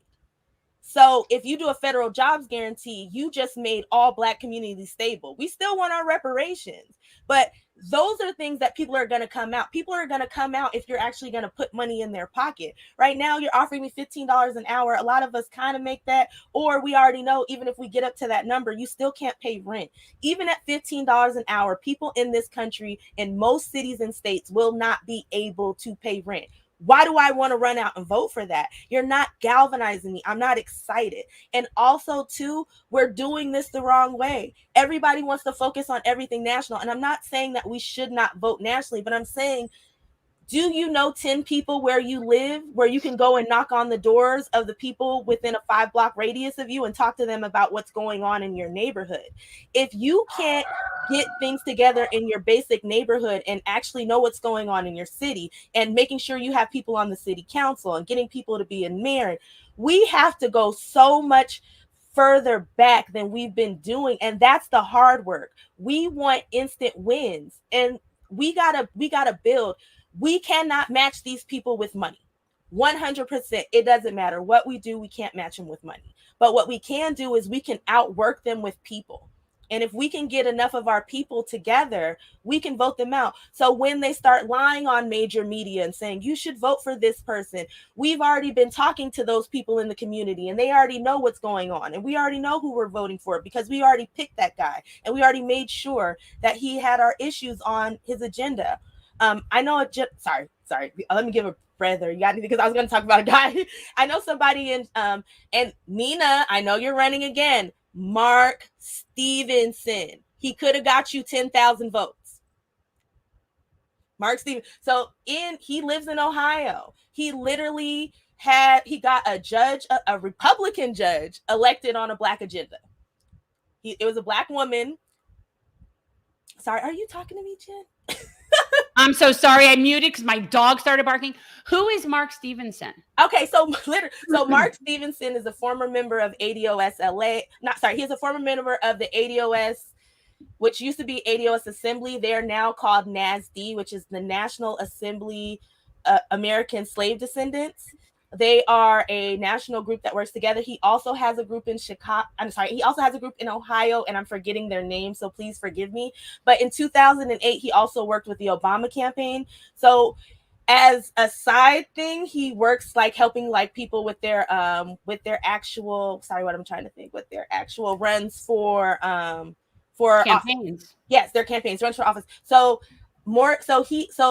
Beatty was the seat that Nina ran to replace, right? The person who ran against Beatty, he ran that campaign for her. And she actually would have won the campaign if the campaign was held on the actual day that it was supposed to. But because of COVID, they pushed it back, and she was able actually to pick up those extra seats. And that's how his candidate lost. And her name is Morgan Harper, and she's actually running for Senate. There you go. We've had Morgan. So Mark Stevenson is working with her on her political campaign. Oh, so you guys literally have everybody in your circle. Well, we do. And speaking of other amazing candidates running for Senate, I just saw that Nina endorsed Erica Smith, which I was really happy to see. We've had Erica on. I don't know if you know, Erica's running for Senate in North Carolina. Awesome.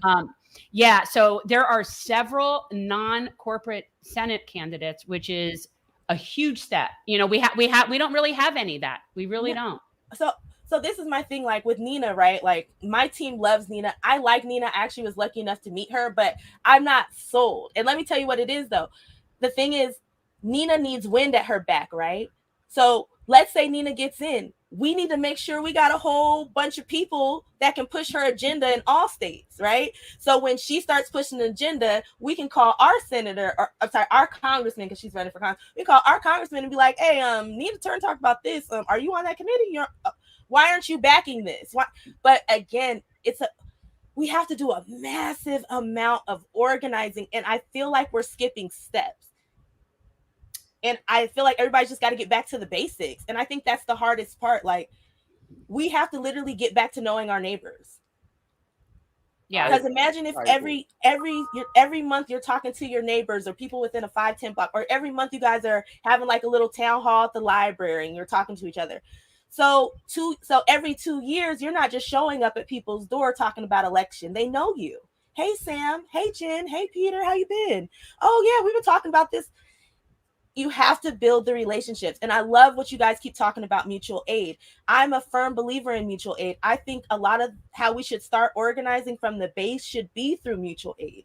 We should start coming together in our cities, building mutual aid groups, and then from there, the political groups will spawn out. Because when everybody gets together and starts talking about what's going on in the community, there's no way that people aren't going to take the next step and start being like, we need to start organizing for a better community.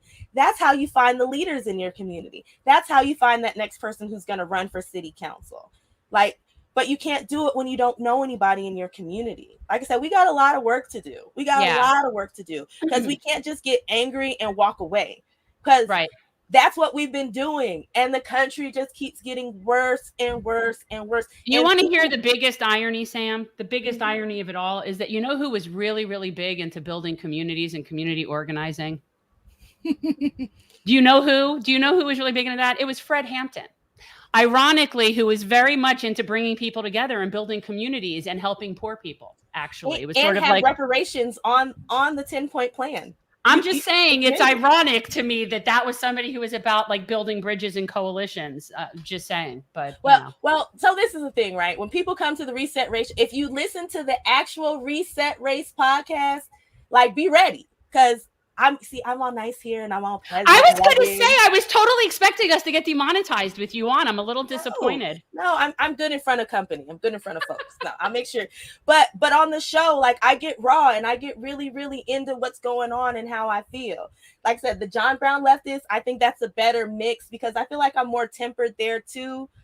But we have real discussions, and you get to see Black folks and white folks really talk about the things that are going on. And I think more people need to see that, because these conversations are happening. But when you come to Reset Race, the Reset Race show, you might get your feelings hurt, because like, I do get into your favorites, because a lot of your favorites, even though now I feel like we accomplished a lot of our goals with the Reset Race show, because when we started, there was a lot of your favorites who were talking very reckless and poisoning the well against Black Americans. And that was our issue. Most of them have stopped now. We only have one group left to get, and that's going to be in this new season. So, but bear with me, because the funny thing is, I have people who watch me who still like their favorites, and they're just like, my favorite could be a little bit better. My goal is not to get all of your favorites out of here. There's a couple people who can go, but most of them, I used to watch all of them too. I used to like their shows, and every time they would talk about me, I feel like they slapped me in the face. I would just like to be able to enjoy watching their content too, just like you. Right. We just want to be included. Like, we are Americans. We are older Americans than a lot of people.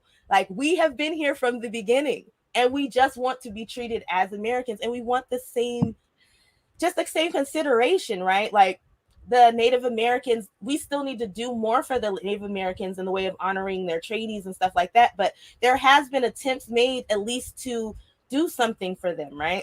Japanese folks, we paid them, the ones who were interned. Yes, Reset Race is on YouTube. See, I'm too distracted. I can't. No, it's okay. I'm sorry. I was going to answer. Yes, Blue Bandit. I found it. It is on YouTube. But it isn't. You don't get to really watch them talking so much. It's but it's very cool visuals, and there's some of it's really kind of trippy looking. So it's kind of cool. Yeah. Well, the John Brown leftist, that's where you get to see everybody. Like, for us, I guess so the thing is, you have to understand, a lot of us on the show, like, nobody really wants to be famous or known. Like, our goal is literally to do what we're doing right now. Like, we're having conversations, we're getting our arguments out there. People are understanding why we're fighting for what we're fighting for. And like, my thing is, we need a major overhaul and change in this country. Like, we need the New Deal without the racism. So if we could get everybody to come together and be like, okay, we're going to do the New Deal without the racism, and we're going to fix Black Americans and give them their reparations, like, we could really build something going forward. The reason why things are this bad is because they use race against so people are like, it's not race, it's class. So class is here, and then they created Black as an underclass under the poor whites. The point of poor whites was to become a buffer class, so we would no longer keep fighting the oligarchy for our money and for everything that even with Bacon's Rebellion, which is complicated because we know why he got mad in the first place, which had to do with dispossessing Native Americans of their land. But for a whole year, they fought the oligarchy, Blacks and whites, slaves, indentured servants, and they were like, oh, no, we can't do this ever again. They can never come together. And you look at the labor movement too, you'll see like they would use Black folks as strike breakers, and then Black folks would come together and be like, okay, we're not going to do this. They'd be like, great. And then they would be like, oh, we got everything we wanted, we're getting rid of y'all. Like, And then here we go again, right? It's just the peeling off. We have to come together. We just have to come together and fight together, else it's a loss. But the thing is, people need to understand that Black Americans will no longer join coalitions with you if you're not including our issues in your coalition, because we're American too. And like I said, we know how to fight. We've been fighting our entire existence in this country. Y'all might as well get with people who've been fighting forever. This is what we do. Yeah. I just think reparations is a necessary thing that has to happen, and it's independent of all of the other issues that we talk about. Too. It really is. It's its whole own thing. And it's something that it's a blight. Like, I feel like it's this blight on all of us that we're just, I mean, we're living under this dark cloud of our history that is not going to go away on its own. And that's the thing, and it's very kind of karmic for me in a way. That's part of the reason why so many people don't want to talk about critical race theory, because they don't want to face their past. Well, I resent that term, critical race theory, because in the context of it's being used, it wrong. Right. Exactly. The context that they're saying what it is they're just talking about history. Aren't you like a lawyer or something, Jen? I am. So you know that critical race theory is literally like a law thing. So when people start talking about history, you're like, no, critical race theory is not American history. Sorry, go ahead. I said on our show, I said the only thing I know about critical race theory, the only kind of class you would take on that would be like at a PhD level. And yeah, I could see having that as a class, but it isn't what they're talking about. What they're talking about is just, history. Exactly. And they just don't like it. It's very inconvenient for them. And they don't like it when their feelings get hurt. The white people are very scared. Well, I want to push it further, Jen, right? So I said this on the John Brown Leftist. It's even more than that. When you look at those old lynching photos and you see people smiling and crouching in, a lot of those folks are still alive.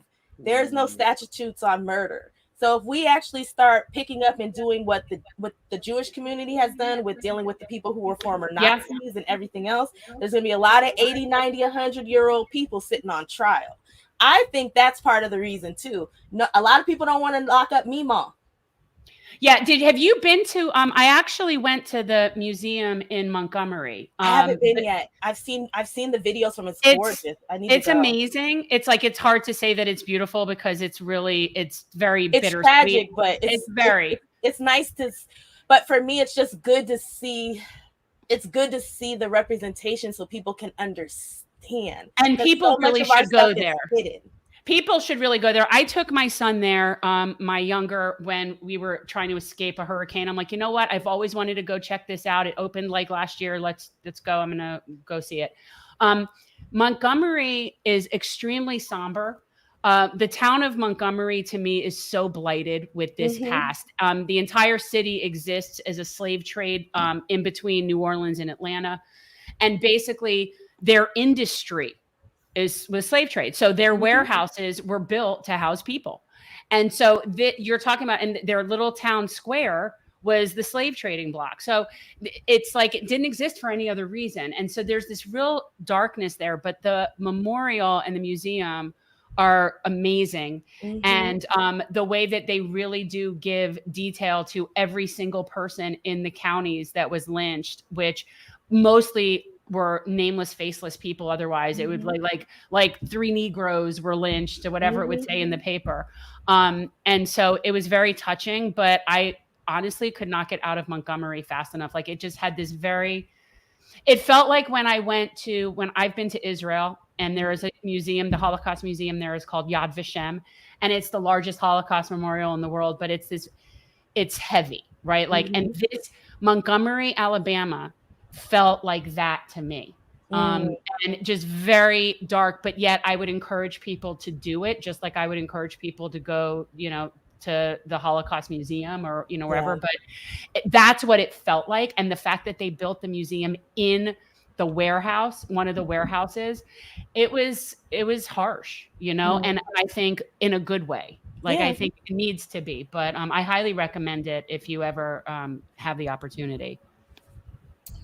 Sam, we can't thank you enough for coming on the podcast this evening. I think we need to continue these conversations. I think it needs to expand. I really like the idea of panels. Our friend, mutual friend, Mike Figueredo of the Humanist Report, he really likes to do the panels. I think that is a great idea. I think having a wide-reaching conversation is always good. And look, hard truths have to be told. You know, a lot of times people just don't want to hear them, and that's too bad, because either we are the United States of America or we're not. So you're going to have to make a decision. You can't, it's like people who want to have one thing and they don't want to have the other thing. Well, that's the beautiful part of the Constitution. You can't just pick the ones you like and disregard the ones that you don't like, because that really is how it works for everybody. And that's the way it should work.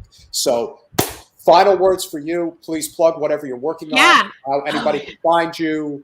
Let's do it.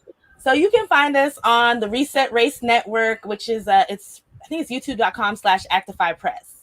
So, but it's the Reset Race Network. We have the John Brown Leftist Show. We have the Reset Race Show. We actually have an interview show that will be dropping on, we have Thanksgiving and Christmas. So we'll have Dr. Darity as our Christmas episode talking about reparations with his wonderful wife and co-author Kirsten Mullen. So we're looking forward to that. And I'm just excited. Like, please come and join us on the network. And like I said, if you're, you know, if bad words bother you, kind of skip the Reset Race podcast, do the John Brown Leftist. And I literally do watch parties 7 days a week about something that has to do with either Black Americans, reparations, or something that has to do with what we're trying to do as a group politically. So even if you don't like my mouth, like there's I love your mouth. You got a big mouth. I'm telling you, I was all ready to be demonetized. I even said to my husband, I'm like, oh, we're going to be demonetized. No, like I said, I'm good on, and it's so funny. Like I tell people, like, I'm really not that scary, because I grew up multicultural. I grew up with white people. Like, I understand y'all, and sometimes I have a little bit more empathy for you guys. We need help. Like, no, we are sad. We are a sad bunch. You know what I mean? Like, it's pitiful. But this is a safe space, right? Like, I literally am coming into like a friendly space. So why should I be on guard or be, you know, a certain kind of way? Like, you guys have been very warm, and I really appreciate you having us on here. And like I said, I really appreciate you championing Black issues, because like I said, a lot of people who are in this space aren't. And it doesn't take a lot just to be like, we'd like to see reparations, or to bring someone on every now and again who does. Like, so I just appreciate the work that you guys are doing in here. And like I said, Reset Race Podcast, John Brown Leftist, Reset Race Network. And I'd be happy to come on there and chat with any of those people anytime. Oh, please do. We'll talk about that. So I will email you about that, because I would love I'd be happy to come chat with on them. The John Brown Leftist. That would be so much fun. Yeah, I have to have some group of leftists that aren't mean to me. Oh, you'll love it. You'll have a good time. I don't know though. Gabriel's a little tough. And John Dee's a little tough too. But I generally am harmless. Like, I really am. Like, I really mean well. Like, I really want to get that from you. That's why I wanted to watch. That's why I wanted to meet you after that incident. Yeah, like, I'm not the enemy. You coming after me is not going to help you in any way. It's very anti-productive. I don't see how that helps. No, you seem, like I said, you seem like you care, and that's all that matters. Like, the thing is, like, you have to give people a chance to come in with their good intentions, right? Like, if you see that people's heart's in the right space, then you need to meet them there, because people make mistakes. Like, it happens. Thank you. And if we're being honest, you know, with that group, or with a lot of groups online, a lot of people do it for clicks. They do it because for them, this is a career. You know, what Jen and I are doing, this is not our career. We're doing this because we want to help. And I think more people need to recognize the people who are actually doing this for the right reasons, and the people who are doing it based on where the winds are going and what's going to get them more subscribers or Patreons and all that goes with it. No, I agree. For us, this is about how do we save ourselves. That's what it's about. Yeah, that's how we feel over here too. Like, the fact that we do the watch parties and post all that stuff, we can't be monetized. Like, literally just because of all the educational stuff. Yeah. So we're fine with it. We'll figure it out. If we got to go out here and fundraise money through people we know and whatever we got to do, we'll figure it out. But at the end of the day, like, I need people to get where I am, right? Like, people don't understand, like, 2012 is when I actually really started getting into my Blackness and like what was going on in my community and learning. How old were you? I'm sorry. How old were you? I was 20. I'm 36 now, so I was like 26. So it was, so I'm 36 now, so it's almost 10 years ago. Yeah, so that's when I started researching the history. That's when I started learning all of these terrible things that had happened. I didn't learn this stuff in school. My family talked to me about like I was gonna have to work harder, but it was never like I didn't get the deepness of it. Reparations, I came to reparations in 2018, 19 because of Yvette Carnell and the ADOS movement. So you're saying I supported reparations before you did, is what you're saying? Yes, I am. That's what I'm saying. So when people don't understand or don't know everything, I'm like, I just learned some of this stuff 5 years ago. Be patient. People should be patient with people. Yeah, they have to, and people have to be patient with themselves, right? That's why I put so much educational information on the channel, because you can't understand why I think the way I do until you know what I know. Once you know, if you decide I still don't care about Black people, I'm out, then that's fine. But most people aren't like that. Most Americans aren't like that.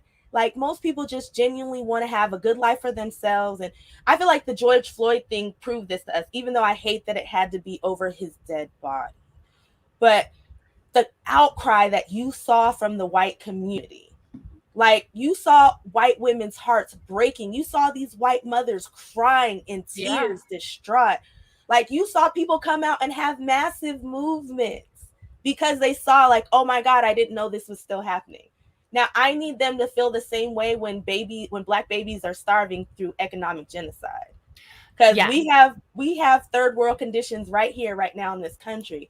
That's the part that I need everybody to connect. And I think once we connect that and realize like we have people here who are really struggling and we want to help them, I think it'll just be different. So I feel like the bridge can be I feel like the gap can be bridged. I don't know if I'm right. I'm trying, but no, I think you're who want to. So as long as I keep meeting good white people who want to fight with me and try, I'll keep fighting. Yeah, no, and I appreciate it. And I appreciate you being like welcoming and understanding. And I've said it many times, like, I really think that if I were Black, I would be incarcerated. I am pretty sure that I would be a woman. It's a little bit better for us. I'll give you the best. If you were a example. man, yes. If I was a Black man, I'd be in jail. No, I'm going to tell you exactly when it would have happened too. It would have happened when I would be the mom who lives here in Sunrise or in Tamarack or wherever it was, who had to come home and watch her middle school child being pummeled on the ground because he dropped his phone and bent over to pick up his phone at the McDonald's and had his face shoved in the pavement. Kid was like 14 or 15 years old. And that would have been like said, that could happen to anybody's kid. If you're if you're Black, that could happen. Mm-hmm. And then I would be that mom down at that police station and I would end up in trouble. Like there would have been innumerable opportunities in my life where the rage would just have gotten to the point where I know I would be in trouble. And I know that. And so I see it now so much more clearly, but no, I'm quite certain that I would have spent a lot of time in legal troubles for just having to deal with the stuff that I can't believe people have to deal with. It takes an immense amount of patience. And, you know, like you said, a lot of people don't realize that the Tea Party did it right. They took everything from the ground up. They took over the school boards. They took over the state commissions. Their intentions are clearly not what we need in this country. No, their method is good. Works. And they are willing to do the things that are necessary. That is the next evolution of the non-corporate progressive movement. Mm-hmm. Being willing to put in the work, which is something, as you know, Sam, a lot of people don't want to do. Well, and the truth is you're never going to get something like reparations until we get non-corporate people elected to Congress. Oh. So it's connected because anybody who's a corporatist is not going to ever support some sort of justice agenda. Well, perfect example, right? Y'all want Medicare for all and I want reparations. Who's in our way? Pelosi. Right. Pelosi won't call either one of our things for a vote. No. When reparations first came on the thing, she was like, I don't want to deal with it. Like back channel wise, she was like, I don't want to deal with it. So unless we get to like the 220 that we need to force it to be voted on, it's not going to happen. So we need non-corporate people. And that's for all of these issues. That is what is needed is people that are actually accountable to people. It just is. And I have a suggestion before you go. You know, today, you know, obviously, listen, there are countless representatives that we have in this country that are just outright sociopaths. We know that. They have no empathy. They do not care. For them, it's all about them, and that's it. But Joe Manchin really did not like being bothered. He doesn't like it. He has very thin skin. But again, everyone's like, well, why does he have such thin skin? It's because he lives in a bubble. Because he doesn't live in reality.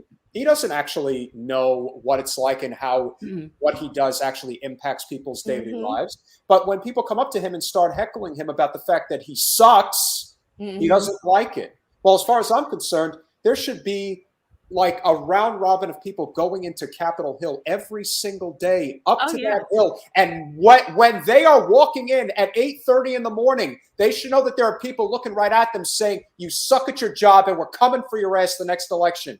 And every one of them should have to deal with that. They should never have a moment's peace.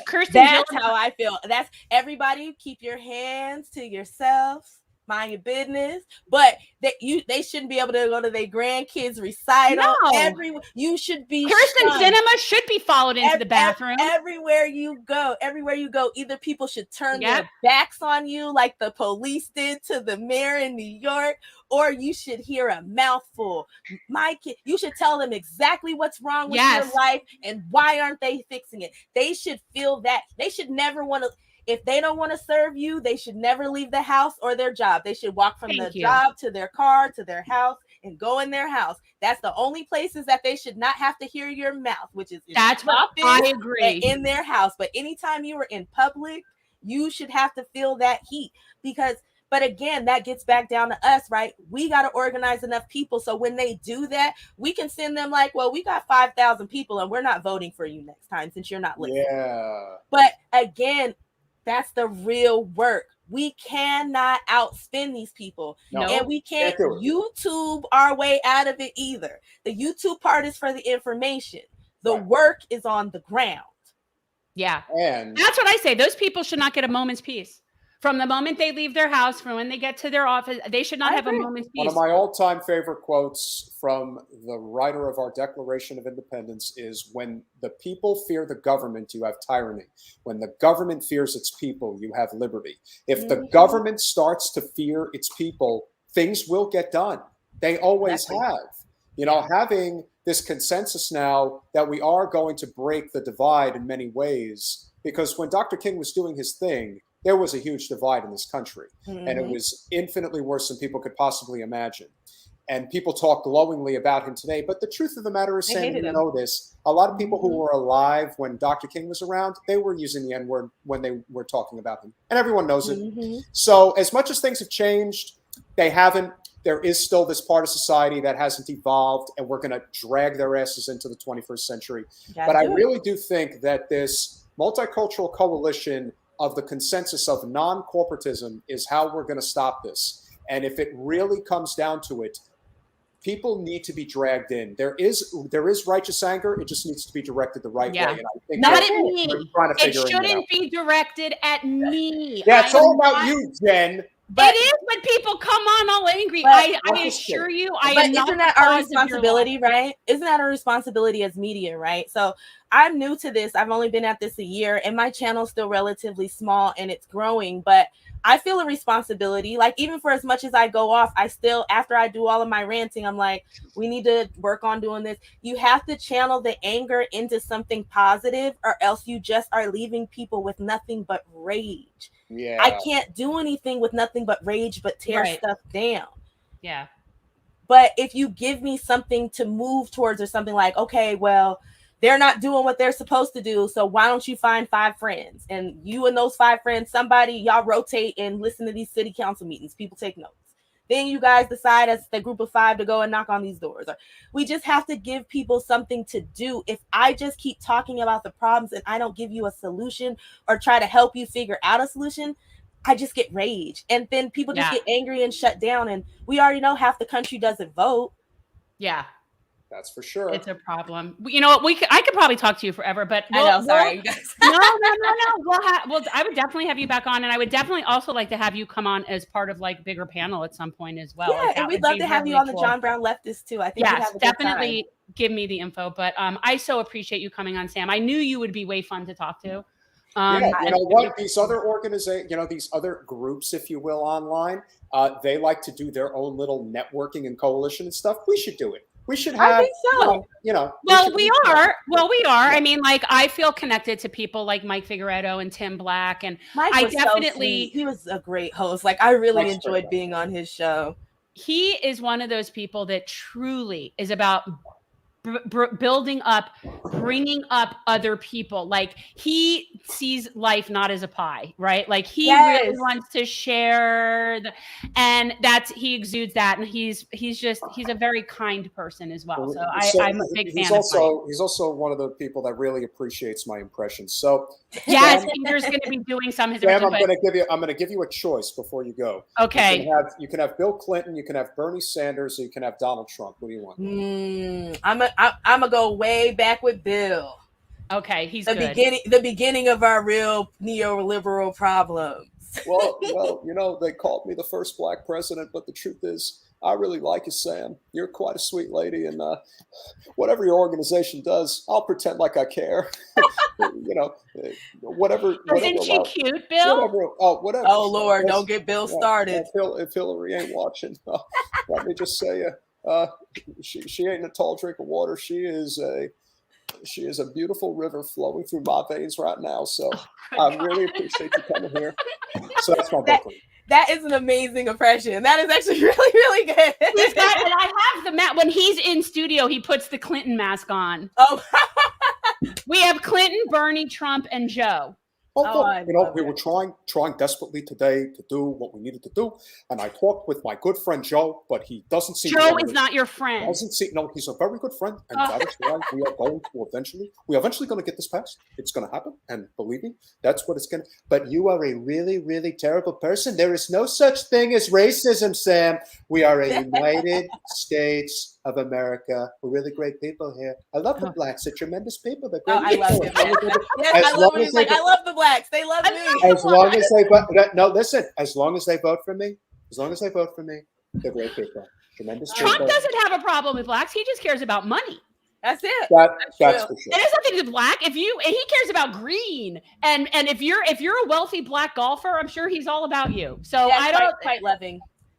He is simply somebody who is, again, he is racially insensitive. The ultimate, he's everything insensitive. He's grotesque. The ultimate bubble. But we have to remember, we would have never gotten Trump without Obama. So we have to be careful, because here we are with Biden, and it's like, what is going to be the next worst thing? Because I literally saw some black people from the South on MSNBC this morning talking about they're never going to vote again because they didn't feel heard.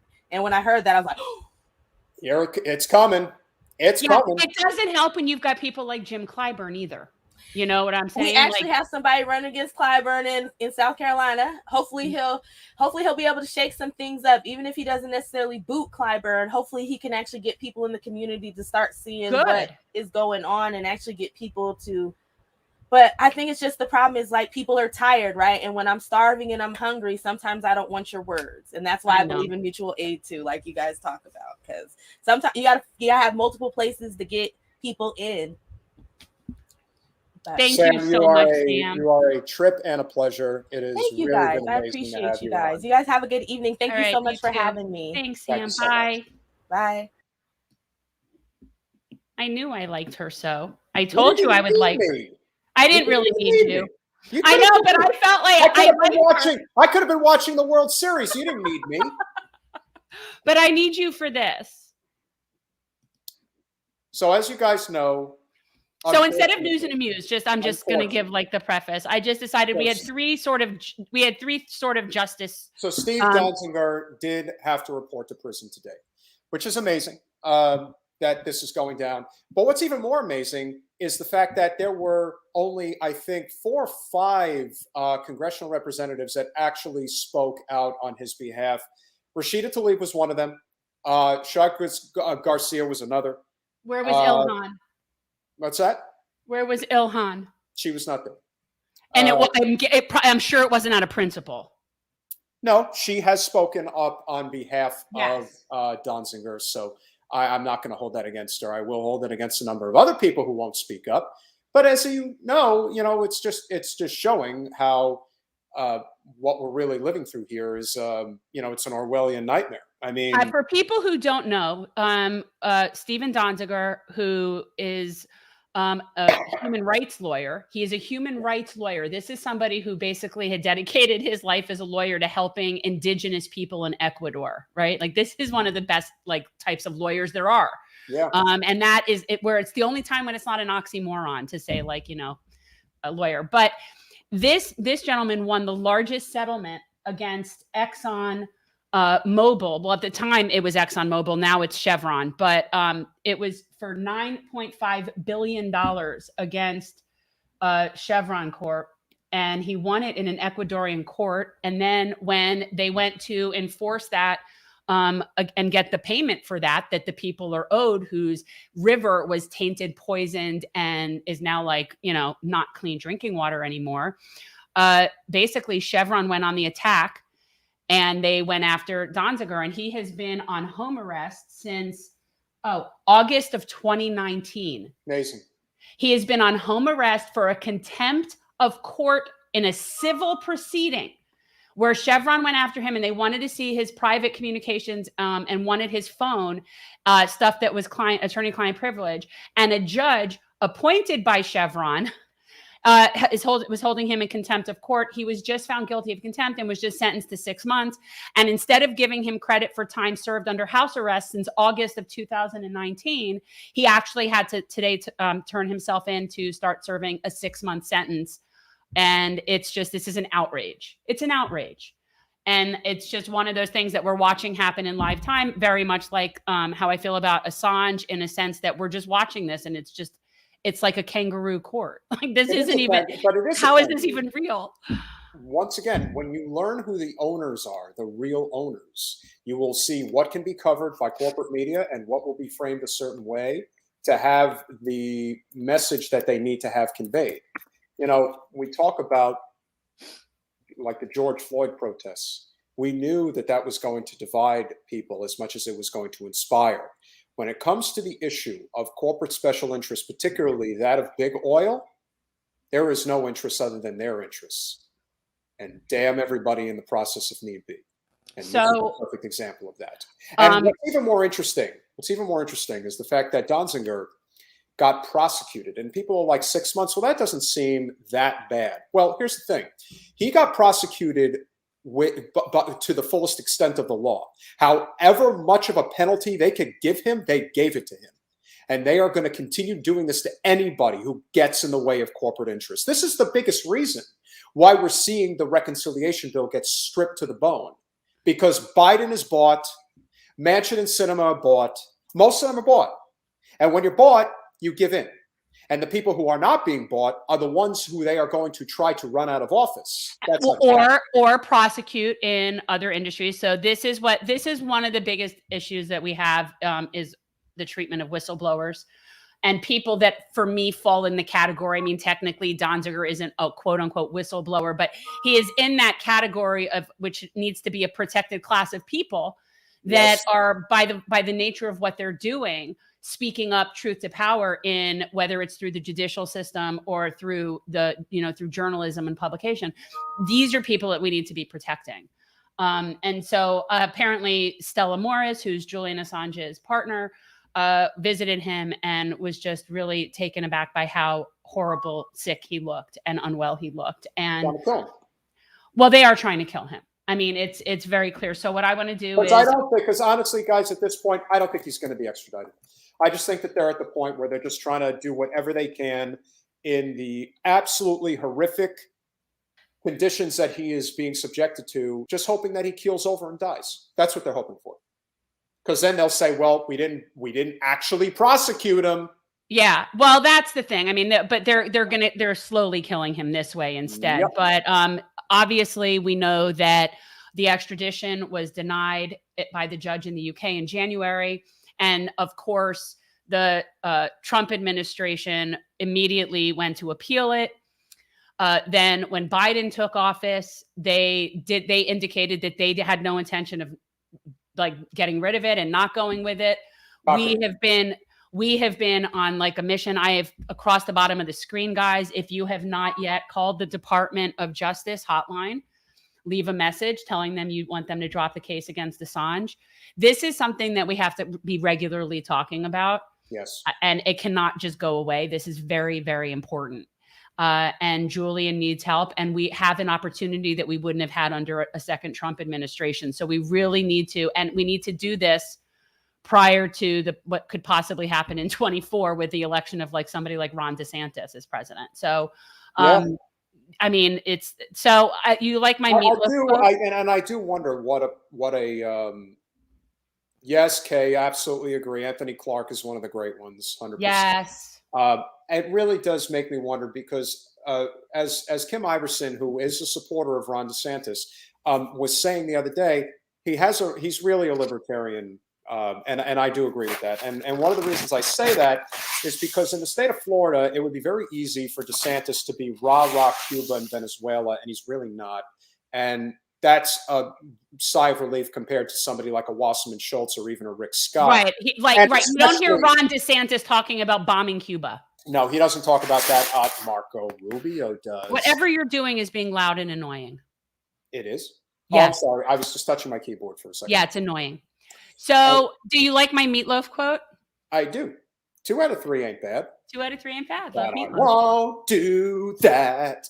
And so our last case of the night is... This could have been something to talk about with Sam, quite frankly. I thought about it, but here's the thing, is that it really isn't, in this particular case, it wasn't that he went on the offensive against Black people as much as the people that were protesting. And I actually do not know...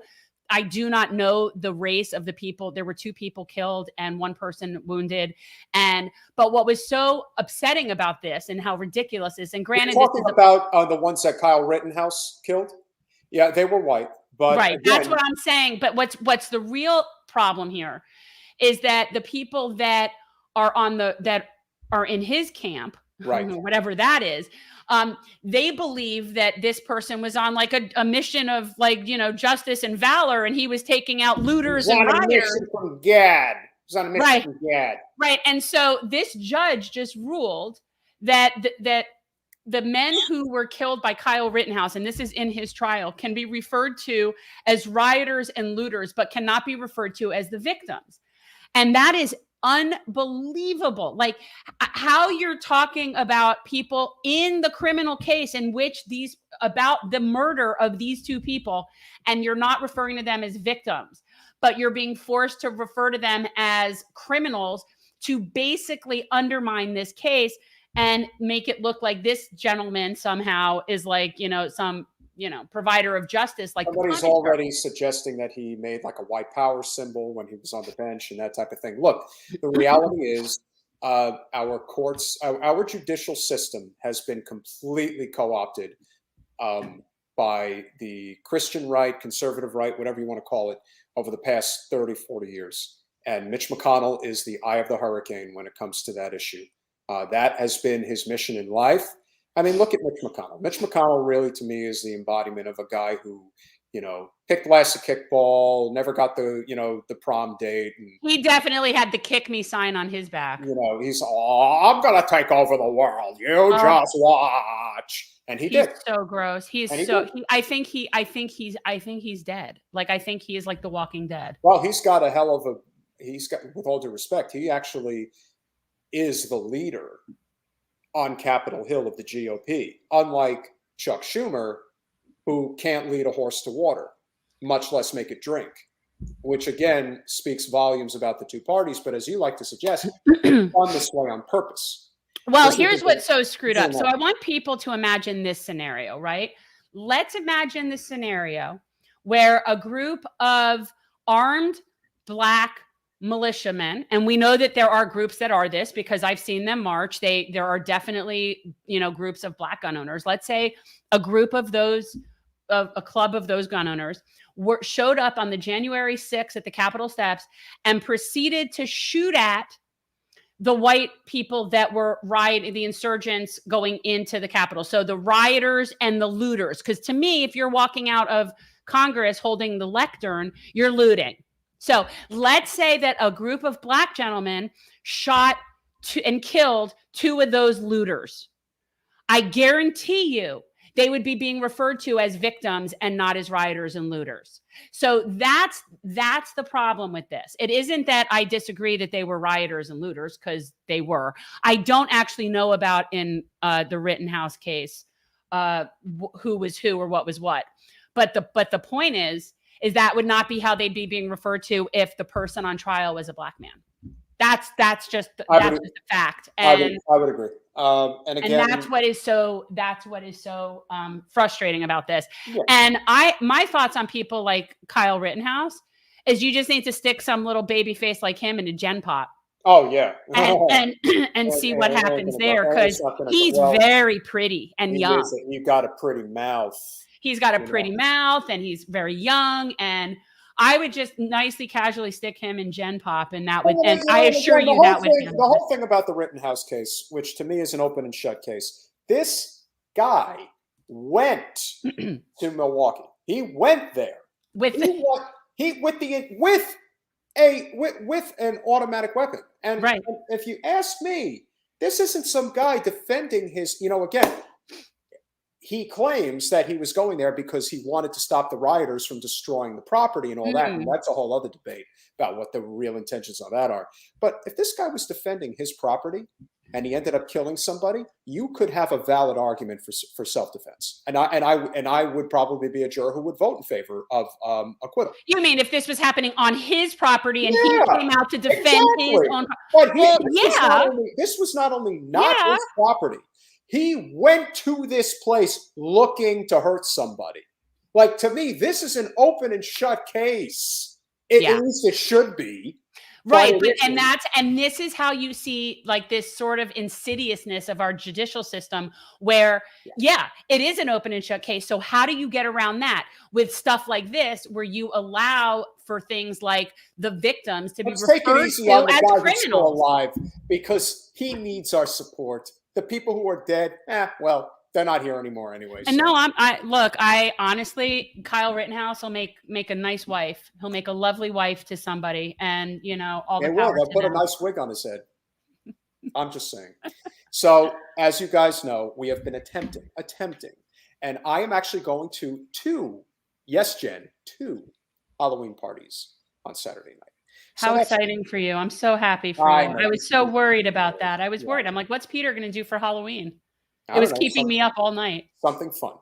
So we are not having a show on Halloween. What we are going to have is a show on Monday. Yes, we are bringing back Monday for this We're all over the place until we can nail down this interview, because we've been chasing Andrew Yang around the West Coast. Andrew Yang is supposed to be our guest at 6:30 p.m. next Monday. And I think at this point, he would pretty much do anything to make it, because I think he'd feel horrible if he dissed us again. So third time's a charm. He's got a great team around him, and they are very appreciative of our flexibility, and he appreciates our, what we're trying to do. They were attempting to have a show tomorrow during carpool, and I said, that's not going to work. So we had to make sure. Carpool. We had to make sure that wasn't it. And of course, Andrew understood. Andrew has Of course he does. He understands. He has 2 kids. He has two sons himself. You told him Jen has carpool? I do. Yeah. I have carpool. I said that Jen has carpool. So we made sure that we locked in a time that's going to work. So hopefully we will have Mr. Yang as our primary guest. We're also looking to have our friend in South Florida, Angel Montalvo, come on. He is He's running for congressional seat 27 against Maria Salazar, who easily took the seat from But anyway, I digress. And then on Wednesday, because we are still doing Wednesdays, next week, we will be back with friend of the show, Scott Santons. He is going to be coming on to discuss the importance of, and again, how about that? How it just works out. One humanity forward to the next. So we go from Andrew Yang to Scott Santons, who is going to talk about the importance of the marriage that needs to happen between UBI and MMT. We're going to have alphabet soup. We will. We may even have a MMT person come on to talk about that as well. It will not be Steve Grumbine. Just put that out there. Yeah, So, because you know I love me, Steve Grumbine. Yes. However, we do also have a candidate next week, Cynthia Mendez. Yes. I don't know Cynthia- where is she? Cynthia is part of that coalition in Rhode Island that is running for governor and lieutenant governor, the non-corporate Dems. It is going to be an We're amazing. getting a gubernatorial candidate. We're moving up in the world. No, we had Lee Carter on. We've had gubernatorials. Really great. We're really moving up, Jen. We're really moving up. If really someone good. like Anna Escamani were running, we'd be able to get her to come on. She's a terrible person. I don't like that lady. She's a terrible, terrible person. You know that Trump doesn't work on me, right? Last thing. I got to tell you, it's really amazing how like biggest Star Wars fans your family is, and the fact that Anna has like you can't call it a bromance because that's two guys, but she's got like this camaraderie thing going with Mark Hamill. Like it's crazy. Like Mark really loves her and like really pushes for her for whatever reason. Look, Hey. you know, it's there's clearly she's got an inner dork that she needs to she's address, just got you know? she's just got it. Anna's She's a great. very Anna's bright great. light. Much like Nina Turner, very bright light. So I did want to tell everybody this because this was really exciting. So for anybody who doesn't know, we are having Andrew Yang on. I'm listening to his book. I'm almost done. And I, of course, people who know I'm lazy and I like to be read too. And Andrew does his own audiobook. So Andrew and he's been talking to me. And for anybody interested, chapter 14, I get a name mention in his book. And it was really cool sitting there listening to the audiobook. And he mentioned my name. And I'm like, that's really cool. That's very cool. I can't tell you what page because I'm doing audiobook, but it's in chapter 14. You already gave the chapter away, so I guess you're going to have to read at least part of it anyway.